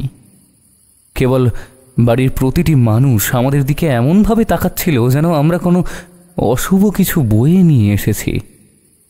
মুখে কিছু না বললেও তাদের দৃষ্টি এবং হতাশা ঠিকই চোখে পড়ে। হঠাৎই অতিথিশালার বাইরে একটা অদ্ভুত শব্দ শোনা গেল। কেউ যেন ধীরে ধীরে মেঝেতে লাঠি ঠুকে হাঁটছে। আমি সঙ্গে সঙ্গে দরজা খুলতে এগোলাম, কিন্তু রথিজিৎ হাত তুলে আমাকে থামিয়ে দিল। বিজয়, বিজয় দাঁড়াও, আগে শব্দটা মন দিয়ে শোনো। শব্দটা যেন ঠিক বারান্দার কোণ থেকে আসছে। ক্রমে সেটা মিলিয়ে গেল। আমি আর সহ্য করতে না পেরে দরজা খুলে বাইরে তাকালাম। অন্ধকার করিডোরে কারো ছায়া নেই, অথচ ঠান্ডা বাতাস গায়ে এসে লাগলো। মনে হচ্ছিল কেউ ঠিক এখনই এখানে দাঁড়িয়েছিল। আমরা হাঁটতে হাঁটতে সেই করিডোর ধরে গেলাম। হঠাৎই দেখলাম দেওয়ালে ঝোলানো সেই অভিশপ্ত ছবিটার সামনে বোবা দাস দাঁড়িয়ে আছে, আর দেওয়ালে কাঁপা হাতে আঁকছে কিছু। আমি চমকে উঠলাম। আঁকাটা নিখুঁত নয়, কিন্তু পরিষ্কার বোঝা যাচ্ছে এটা একটা মানুষের মুখ। চোখ দুটো অস্বাভাবিক বড়, ঠোঁট বেঁকানো, আর গলায় যেন দড়ি পেঁচানো। আমি আতঙ্কের সঙ্গে বলে উঠলাম, আরে এ তো মৃত প্রফেসরের মুখ। সে হঠাৎ চকটা মেঝেতে ফেলে দিল আর দুহাতে ইশারা করতে লাগলো। রথিজিৎ গভীর মনোযোগের ভঙ্গিতে দেখল, তারপর ধীরে ধীরে বলল, সে বলতে চাইছে ছবির ভেতরেই উত্তর লুকোনো আছে। আমার শরীর শিউরে উঠল। বোবা দাস এর মধ্যেই আমাদের অনেক সাহায্য করেছে, কিন্তু সে যে কিভাবে এইসব জেনে গেল তা এখনো আমার কাছে একটা রহস্য বটে। এরপর হঠাৎই করিডোরের শেষ প্রান্ত থেকে শীষের মতো একটা শব্দ ভেসে এলো। আমরা তাকিয়ে দেখি একটা ছায়া মূর্তি, ঠিক মানুষের মতো কিন্তু স্বচ্ছ নয়। অদ্ভুত ভঙ্গিতে যেন দাঁড়িয়ে রয়েছে। ছায়াটা এক মুহূর্ত থেমে আমাদের দিকে তাকালো, তারপর যেন মিলিয়ে গেল দেওয়ালের ভিতর। আমি স্তম্ভিত। রথিজিৎ, তুমি দেখলে তো ওটা কি হলো এইসবে? রথিজিৎ শান্ত গলায় বলল, দেখলাম, তবে অশরীরই হোক বা মানুষ, ওটা আমাদের বার্তা দিল এই রহস্যে ভূতের চেয়ে মানুষই বেশি বিপজ্জনক। আর আমরা যে ঠিক দিকে এগোচ্ছি মনে হয় এটাই তার লক্ষণ। আমরা আবার সেই ছবিটার সামনে দাঁড়ালাম। এবার রথিজিৎ লণ্ঠনের আলো ছবির গায়ে ফেলতেই কিছু আশ্চর্য ব্যাপার ঘটল। দুপুরবেলার ছায়ার মতো এক সরু রেখা দেখা দিল ছবির ক্যানভাসে। রথিজিৎ বলল, দেখো বিজয়, এটাই টেলিগ্রামের রহস্য। Trust only the shadow of নুন। ঠিক দুপুরবেলা সূর্যের আলো পড়লে ওই ছবির ভেতরের আসল সূত্র বেরোয়। প্রথমটা তো আমরা খুঁজে পেয়ে গেছি, মানে প্রথম ভাঁওতাটা আমরা ধরে ফেলেছি, আর রইল একটা। আমি বিস্ময়ে তাকিয়ে রইলাম। বাইরে থেকে তীব্র আর্তচিৎকার ভেসে এলো। শব্দটা আসছে পিছনের বাগান থেকে। আমরা ছুটে বেরিয়ে গেলাম। বাগানের মাঝখানে পড়ে আছে গৃহকর্তার ছেলের দেহ। তার গলাতেও সেই একই তান্ত্রিক সুতো যা দিয়ে অধ্যাপককে হত্যা করা হয়েছিল। আমরা স্তব্ধ হয়ে দাঁড়িয়ে গেলাম। বাতাস যেন আরো ভারী হয়ে উঠল। রথিজিৎ নিচু স্বরে বলল, খেলা এখন সত্যি বিপজ্জনক মোড় নিয়েছে। গৃহকর্তার ছেলের মৃত্যুর পর বাড়ির বাতাস যেন আরো ভারী হয়ে উঠল। চারিদিকে ভয় আর শঙ্কার ছায়া।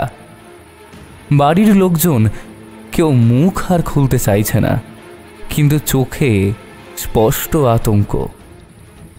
রুদ্রপ্রসাদ বাবু কোনো রকমে নিজেকে ধরে রেখেছেন। আমার তো এটাই ভয় লাগছে যে এইবার না আমাদের বেরিয়ে যেতে বলেন। কিন্তু রথিজিৎ নিজের জায়গায় দৃঢ়। তবে হয়তো একের পর এক মৃত্যু তাকেও খানিকটা থমকে দিয়েছে। কিভাবে যে মৃত্যুগুলো চোখের সামনে থেকে হয়ে যাচ্ছে তা আমরা কেউই বুঝে উঠতে পারছি না।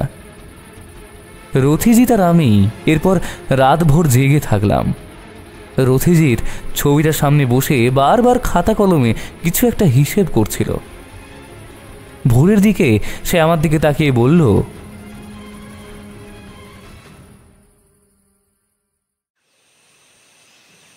বিজয়, মনে আছে তো টেলিগ্রামের লাইনটা?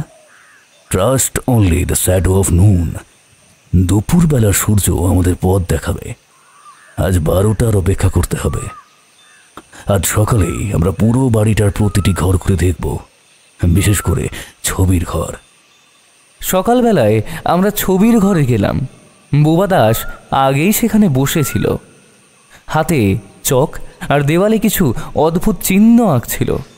রথিজিৎ ওর দিকে এগিয়ে গিয়ে শান্তভাবে বলল, তুমি আমাকে সাহায্য করতে চাও, তাই না? সে মাথা নাড়ল, তারপর মেঝেতে হাঁটু গেড়ে বসে ঝটপট কিছু একটা আঁকল। ছবিটা দেখে আমি হতভম্ব। এটা যেন এক ছোট ঘরের নকশা, আর নকশার এক কোণে গোপন দরজা চিহ্নিত করা। হ্যাঁ, গোপন কক্ষ! আমি বিস্মিত হয়ে বললাম। রথিজিৎ চোখে এক ঝিলিক নিয়ে বলল, এবার সব পরিষ্কার। এই ছবি আসল সূত্র। বোবা দাস সেই কক্ষই আমাদের দেখাতে চাইছে। সারা রাত ধরে যেসব কষেছে সেই পাতাটাও আমাকে দিল। সেখানেও সেই গোপন কক্ষের মতোই কিছু একটা এঁকেছিল রথিজিৎ। হয়তো বোবা দাসের এই আঁকা আর ওর আঁকা মিলে এই বিষয়টাকে একটা অন্য মোড়ে ঘুরিয়ে দিল। আমরা তাকে অনুসরণ করে করিডোর ধরে এগোলাম। বাড়ির পেছনের দিকের একটা অচল আলমারি ঠেলে সরাতেই দেখা গেল দেওয়ালের ফাঁকে একটা ছোট্ট কাঠের দরজা, মূর্ছে ধরা তালা। রথিজিৎ যেন তৈরি হয়ে এসেছিল। পকেট থেকে হাতুড়ির মতন একটা কিছু বার করে তালাটা মেরে ভেঙে দিল। ভাঙার পর কর্মর শব্দ করে দরজাটা খুলে গেল। ভেতরে এক অন্ধকার সিঁড়ি নেমে গেছে নিচের দিকে। বাতাসে স্যাঁতস্যাঁতে গন্ধ, যেন বহু বছর ধরে কারোর পদচিহ্ন পড়েনি। আমরা লণ্ঠন হাতে নিচে নামতে লাগলাম। সিঁড়ি শেষে পৌঁছলাম এক ছোট্ট কক্ষে। চারিদিকে মাকড়সার জাল, ধুলো আর ভাঙাচোরা কাঠ, কিন্তু মাঝখানে এক কাঠের সিন্দুক। রথিজিৎ সিন্দুক খুলতেই আমাদের নিঃশ্বাস আটকে গেল। ভেতরে এক পুরনো চামড়ায় বাঁধানো ডায়েরি, কিছু তান্ত্রিক সামগ্রী পড়ে রয়েছে, একটা কঙ্কাল, পিতলের পাত্র আর রক্তলাল সুতো। সত্যি বোবা দাস, তুমি না থাকলে হয়তো এত কিছু আমরাও খুঁজে বার করতে পারতাম না। চুপ থেকে প্রতিটি ক্রিয়াকলাপে এইভাবে নজর রাখা সত্যি তোমার মতো কেউ হয় না। আর তার পাশেই বাঁধা অবস্থায় পড়ে আছে সম্বিত। আমরা তড়ি ঘড়ি তাকে বন্ধন মুক্ত করলাম। সে তখনও অজ্ঞান অবস্থাতেই ছিল। বেশ কিছুক্ষণ ধরে তার মুখে জল দেওয়ার পর সে চোখ খুলল। আমি কোথায়? কোথায় আমি? আমাকে ছেড়ে দাও, আমাকে ছেড়ে দাও। কে এনেছো আমাকে ছেড়ে দাও। তারপরেই সে লক্ষ্য করল রথিজিৎকে। হ্যাঁ, রথিজিৎ বাবু, আপনি এসেছেন? হ্যাঁ সম্বিত, আমি এখানে এসেছি। এই গোপন কক্ষ যেখানে থাকতে পারে তা অনুমানই আমি করতে পারিনি। ও কালকেই বলছিল যে আজ রাতে আমাকে বলি দেবে বলছিল রথিজিৎ বাবু। আপনি আমাকে বাঁচালেন। আমাকে এখান থেকে নিয়ে চলুন, আমাকে বাঁচান। নিয়ে যাবো সম্বিত, আগে এই ডায়েরিটা নিতে দাও। বিজয়, সন্দীপকে ধরো, ওর গায়ে জোর নেই, না খাইয়েই রেখেছে বোধহয় এতদিন। সম্বিত আর কথা বলতে পারল না, ঢলে পড়ল আমার গায়ে। ডায়েরি হাতে নিয়ে রথিজিৎ ফিস ফিস করে বলল, এই তো তান্ত্রিক পণ্ডিতের গোপন দিনলিপি। এখানে কি লিখেছে শিবকালী দেখো শুধু। আমার বংশধর এই গণ্ডি এঁকে তোমার শত্রুদের ধ্বংস করে দেবে। এখানে যদি তুমি হত্যা করো সেটা বলি হিসেবে গণ্য হবে। জানোয়ার একটা। আমরা উপরে ফিরে এলাম। রথিজিৎ ঘরের টেবিলে ডায়েরিটা খুলল। পাতাগুলো হলদে হয়ে গেছে, অক্ষরগুলো অনেকটাই মলিন, কিন্তু পড়া যায়। বেশিরভাগ লেখা সংস্কৃততে, তবে মাঝে মাঝে বাংলায়ও কিছু নোট আছে। এক জায়গায় লেখা, খুনের পদ্ধতি রুদ্রাক্ষ সূত্র দিয়ে শত্রুবধ, রক্ত দিয়ে আঁকা চক্রবহ যার ভেতরে বন্দী হবে প্রাণ। ও সতর্কতাও রয়েছে, লেখা রয়েছে যুবতী মহিলার গায়ে হাত দিলে সর্বনাশ হবে। আমি আটকে উঠলাম। তাহলে এই হত্যাকাণ্ডগুলো সেই তান্ত্রিক রীতির অনুসরণেই হচ্ছে? রথিজিৎ মাথা নাড়ল। ঠিক তাই। কেউ একজন এই পুরনো ডায়েরি পড়ে খুনের ছক কষছে। যতটা সম্ভব আমার যে বইয়ে লেখা ছিল, তবে সে কোনো মহিলা হত্যা করতে পারেনি। তাই জমিদার বংশের প্রজন্ম আজও বেঁচে, আর যে খুনগুলো করছে সে হচ্ছে তান্ত্রিকের বংশধর। আরেকটা পাতায় আমরা পেলাম অদ্ভুত আঁকা বাঁকা নকশা। রথিজিৎ মনোযোগ দিয়ে খাতায় নকল করতে লাগল। রথিজিৎ গম্ভীর গলায় বলল, বিজয়, এটা আসলে মানচিত্র। চণ্ডী মন্দির ভবনের নিচে এক গোপন ভাণ্ডারের ইঙ্গিত দিচ্ছে। সম্বিত নিশ্চয়ই এটাও আবিষ্কার করেছিল। অবশ্যই সম্বিত রহস্যের কাছে পৌঁছে গিয়েছিল আর বুঝে গিয়েছিল কে সেই তান্ত্রিকের উত্তরসূরি, তাই তাকে সরিয়ে দেওয়া হয়েছে। হঠাৎ দরজার বাইরে পায়ের শব্দ। আমরা তৎক্ষণাৎ ডায়েরি বন্ধ করে সরিয়ে রাখলাম। বাইরে তাকিয়ে দেখি বাড়ির বড় কর্তা দাঁড়িয়ে রয়েছেন, মুখ গম্ভীর, চোখে ভয় আর সন্দেহের ছাপ। তিনি কাঁপা গলায় জিজ্ঞেস করলেন, আপনারা কি খুঁজে পেলেন কিছু? আর এতক্ষণ ছিলেন কোথায়? তিনি বিছানায় সম্বিতকে দেখে চমকে উঠলেন। সম্বিত? ওকে কোথায় পেলেন? আর ওর এমন অবস্থা কেন? খুনি সম্বিতকে বন্দি করে নিজের গুপ্ত কক্ষে আটক করে রেখেছিল। কি গুপ্ত কক্ষ? আপনাদের বাড়ির নিচে একটি গোপন কক্ষ ছিল, যেটা সম্বন্ধে বোধহয় আপনিও জানতেন না, কারণ জানলে এতক্ষণে সেই বিষয়ে আমাদের অবগত করাতেন এবং নিজেও সেইখানে সন্ধান করতেন। তবে যতটা সম্ভব আপনার বাবা যখন মৃত্যুশয্যায় ছিলেন তখন ওই তান্ত্রিক শিবকালীকে ওই কক্ষের সম্বন্ধে অবগত করিয়েছিলেন, যার কারণে ওই কক্ষের সম্বন্ধে আপনারও কোনো ধারণা নেই। বড় কর্তা কিছুক্ষণ আমাদের দিকে তাকিয়ে নীরবে দাঁড়িয়ে রইলেন। তারপর চিত্রলেখা তাড়াতাড়ি ঘরের মধ্যে মুখে উদ্বেগ নিয়ে প্রবেশ করল। তার চোখে যেন একটা যন্ত্রণা, বেদনার ছাপ। সম্বিতের শরীর রুগ্ন হয়ে গিয়েছে, চোখ মুখ একেবারে শুকিয়ে গেছে, চোখ খুলে ঠিকভাবে তাকাতেও পারছে না। অতি কষ্টে তাকে বসানো যাচ্ছে। রুদ্রপ্রসাদ বললেন, ওকে এখন বিশ্রাম নিতে দাও। মা, তুমি ওকে খাইয়ে দাও। আমাদের জন্য নিজের জীবন বাজি রেখেছে, নিজের ছেলেটাকে হতো হারালাম। যাক, সম্বিত অন্তত বাঁচল। প্রফেসরের ঋণের বোঝায় না হলে এই আমার মৃত্যু হতো। আমরা তিনজন আবার ছবির ঘরে ফিরলাম। চণ্ডী মন্দির ভবনের কালো গুমোট আকাশে ঝুলে থাকা রহস্যের পর্দা অবশেষে সরল। রথিজিৎ যেন দীর্ঘদিন ধরে গোপন সূত্রগুলো একত্র করছিল। রাজ সেই সূত্রের পূর্ণাঙ্গ রূপ প্রকাশ পেল। রাত তখন প্রায় 12টা। বাড়ির বসার ঘরে সবাইকে ডেকে পাঠানো হয়েছে। আমি সেই বোবা বিজন, জমিদার বাড়ির বর্তমান কর্তা রুদ্রপ্রসাদ, তার বোন চিত্রলেখা আর বাকি তান্ত্রিকের পরিবারের সকলকেই ডাকা হয়েছে। প্রত্যেকটা মানুষই যেন আতঙ্কে বসে আছে। ঘরের চারপাশে ঝুলছে ধুলো ভরা প্রতিকৃতি। তাদের ফাঁকা চোখ যেন তাকিয়ে আছে আমাদের আলোচনার দিকেই। ইতিমধ্যে পুলিশও চলে এসেছে আর বাইরে গ্রামের লোকজনের ভিড়ও জমে গেছে। রথিজিৎ ধীর গলায় বলল, বিজয়, তুমি লক্ষ্য করেছ প্রতিটি হত্যার সঙ্গে একটা করে পৌরাণিক উপমা যুক্ত। প্রফেসর শ্বাসরোধে মারা গেলেন, যেভাবে বিশ্বকে তীরবিদ্ধ করে শুইয়ে রাখা হয়েছিল মৃত্যুর অপেক্ষায়। দ্বিতীয়জন মন্দির রক্ষক, মানে এই জমিদার বাড়িতে যে কাজ করত, বিজনের বাবা হিসেবে যাকে স্বীকৃতি দেওয়া হলো, সে বিষ প্রয়োগে মারা গেল, যেমন জাহ্নবী নদীতে ভগীরথের কাহিনীতে ঘটে। প্রতিটি মৃত্যু এক একটা চক্রব্যূহের অংশ। সবাই হতবাক। চিত্রলেখা আতঙ্কে ফিসফিস করে বলল, তাহলে কাজ করেছে কে?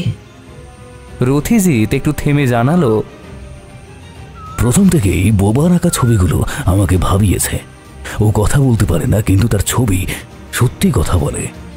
এক ছবিতে আমি লক্ষ্য করেছিলাম দুপুর 12টার ছায়া পড়েছে জমিদারের পুরনো প্রতিকৃতির ওপর, মানে যে এই সবের পিছনে ছিল সেই তান্ত্রিক। ছায়াটাই আমাদের সূত্র বার করে দিল। আমি অবাক হয়ে বললাম, মানে?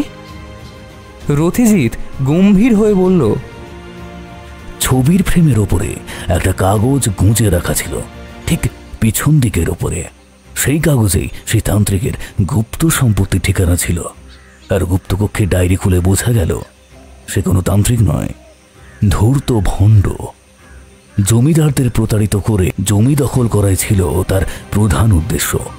হাজার খুনের রহস্য গোপন করতেই তৈরি করা হয়েছিল এই অভিশপ্ত চণ্ডী মন্দির কাহিনী। সম্বিত সেই সত্যই খুঁজে পেয়েছিল, তাই তাকে সরিয়ে দেওয়া হয়। সবাই হতচকিত। আমি তখনও ভাবছি খুনি কে। রথিজিৎ ঘরের ভেতরে একেবারে নিস্তব্ধ কণ্ঠে বলল, খুনি আর কেউ নয়, খুনি বিজন। বিজনের মুখ ফ্যাকাশে। বিজন ভালো ছেলে সাজার নাটক করে এবং জমিদার বাবুর বিশ্বস্ত হয়ে এই বাড়িতে জায়গা করে নেয়। অথচ ডায়েরির ভেতরে আমি যে পুরনো চিঠিগুলো পেলাম সেগুলো তো তোমার বাবার লেখা, অর্থাৎ তুমি সেই ভণ্ডতান্ত্রিকের সব থেকে ছোট ছেলে। আপনারা হয়তো প্রায় ভুলতেই বসেছেন অম্বিকা দেবীর ছোট ছেলের কথা, যাকে ওনারা অনেক ছোটবেলায় বিদেশে পড়াশোনার জন্য পাঠিয়ে দেন।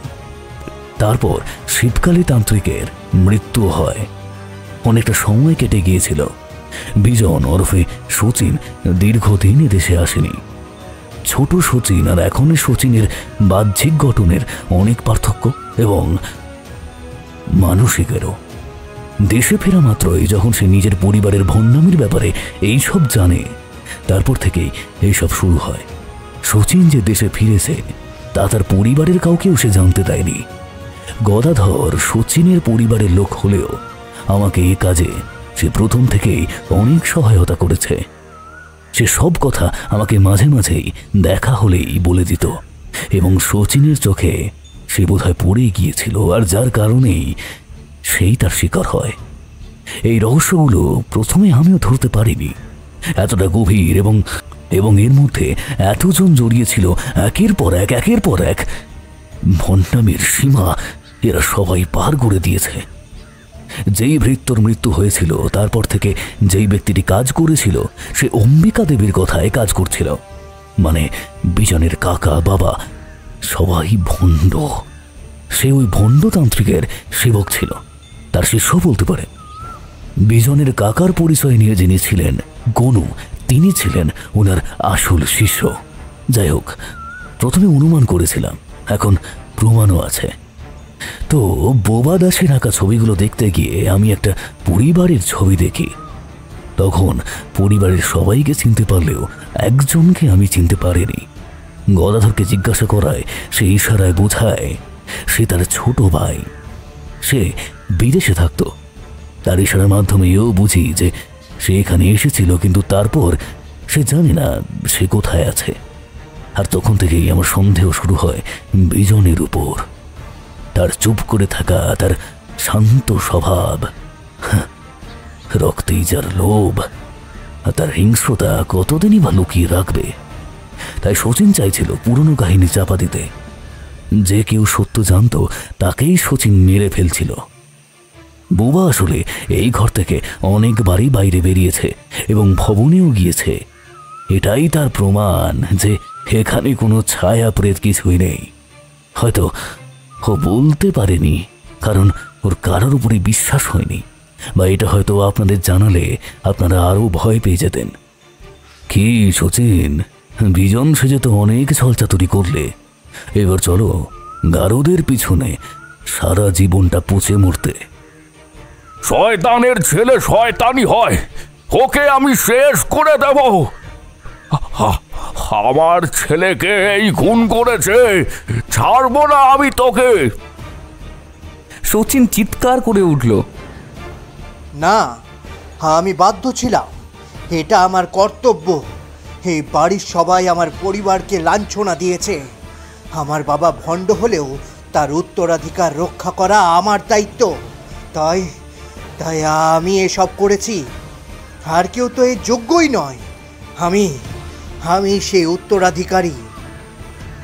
তারপরই হঠাৎ পকেট থেকে ছুরি বের করে পালাতে গেল, কিন্তু রথিজিৎ আশ্চর্য দ্রুততায় আঁকড়ে ধরল তার হাত। এক নিমেষে ছুরিটা মাটিতে পড়ে গেল। সবাই হাঁপ ছেড়ে বাঁচল। রথিজিৎকেও দেখলাম সে বোধহয় এই মুহূর্তে এই প্রত্যাশাটা করেনি। রথিজিৎ শান্ত গলায় বলল, সত্যের কাছে কোনো ভুয়ো পরিচয় টিকতে পারে না। চণ্ডী মন্দির ভবনের 100 বর্ষের অভিশাপ আজ ভাঙল। আমি পাশে দাঁড়িয়ে নিঃশ্বাস ফেলে বললাম, হ্যাঁ, কিন্তু সম্বিতকে মেরে না ফেলার কারণটা কি ছিল বলতো? রথিজিৎ ধীরে ধীরে বলল, ওকে বন্দি করে রাখার। ওকে শচীন লুকিয়ে রেখেছিল বেসমেন্টে। উদ্দেশ্য ছিল সবাইকে একে একে সরিয়ে দিয়ে শেষমেশ সম্বিতকে দিয়ে জোর করে ডায়েরির নকল কপি বের করানো এবং তার ভণ্ড পিতামহকে প্রকৃত জমিদার সাজিয়ে আসল জমিদার বাবুকে দোষী সাব্যস্ত করা। এমনিতেই লোকজনের কাছে পরিষ্কার নয় আসল বিষয়টা কি, তাই সে এই পন্থা অবলম্বন করতে চেয়েছিল বিদেশি বুদ্ধি কাজে লাগিয়ে। যাক, সে তো আর হলো না। ঘরের বাতাসে যেন এক অদ্ভুত শান্তি নেমে এলো। বুবা দাস আবার কাগজে আঁকল। এবার কেবল সূর্যের ছবি, একদম দুপুর 12টার স্বচ্ছ আলো। রথিজিৎ সেই ছবির দিকে তাকিয়ে বলল, ছায়া যতই ভয়ঙ্কর হোক, আলো একদিন তাকে মুছে দেয়। ইন্সপেক্টর, এদের সম্পূর্ণ পরিবারকে অ্যারেস্ট করুন, আর বাকিটা আমরা ফিরে করে নেব কলকাতায়। আর হ্যাঁ, সমস্ত প্রমাণ গোপন কক্ষে পেয়ে যাবেন। আর কোর্টে তোলার দিন জমিদার বাড়ির প্রত্যেকটা মানুষ ওখানে উপস্থিত থাকবে এবং আমি চাইব যাতে এদের সকলের ফাঁসি হোক।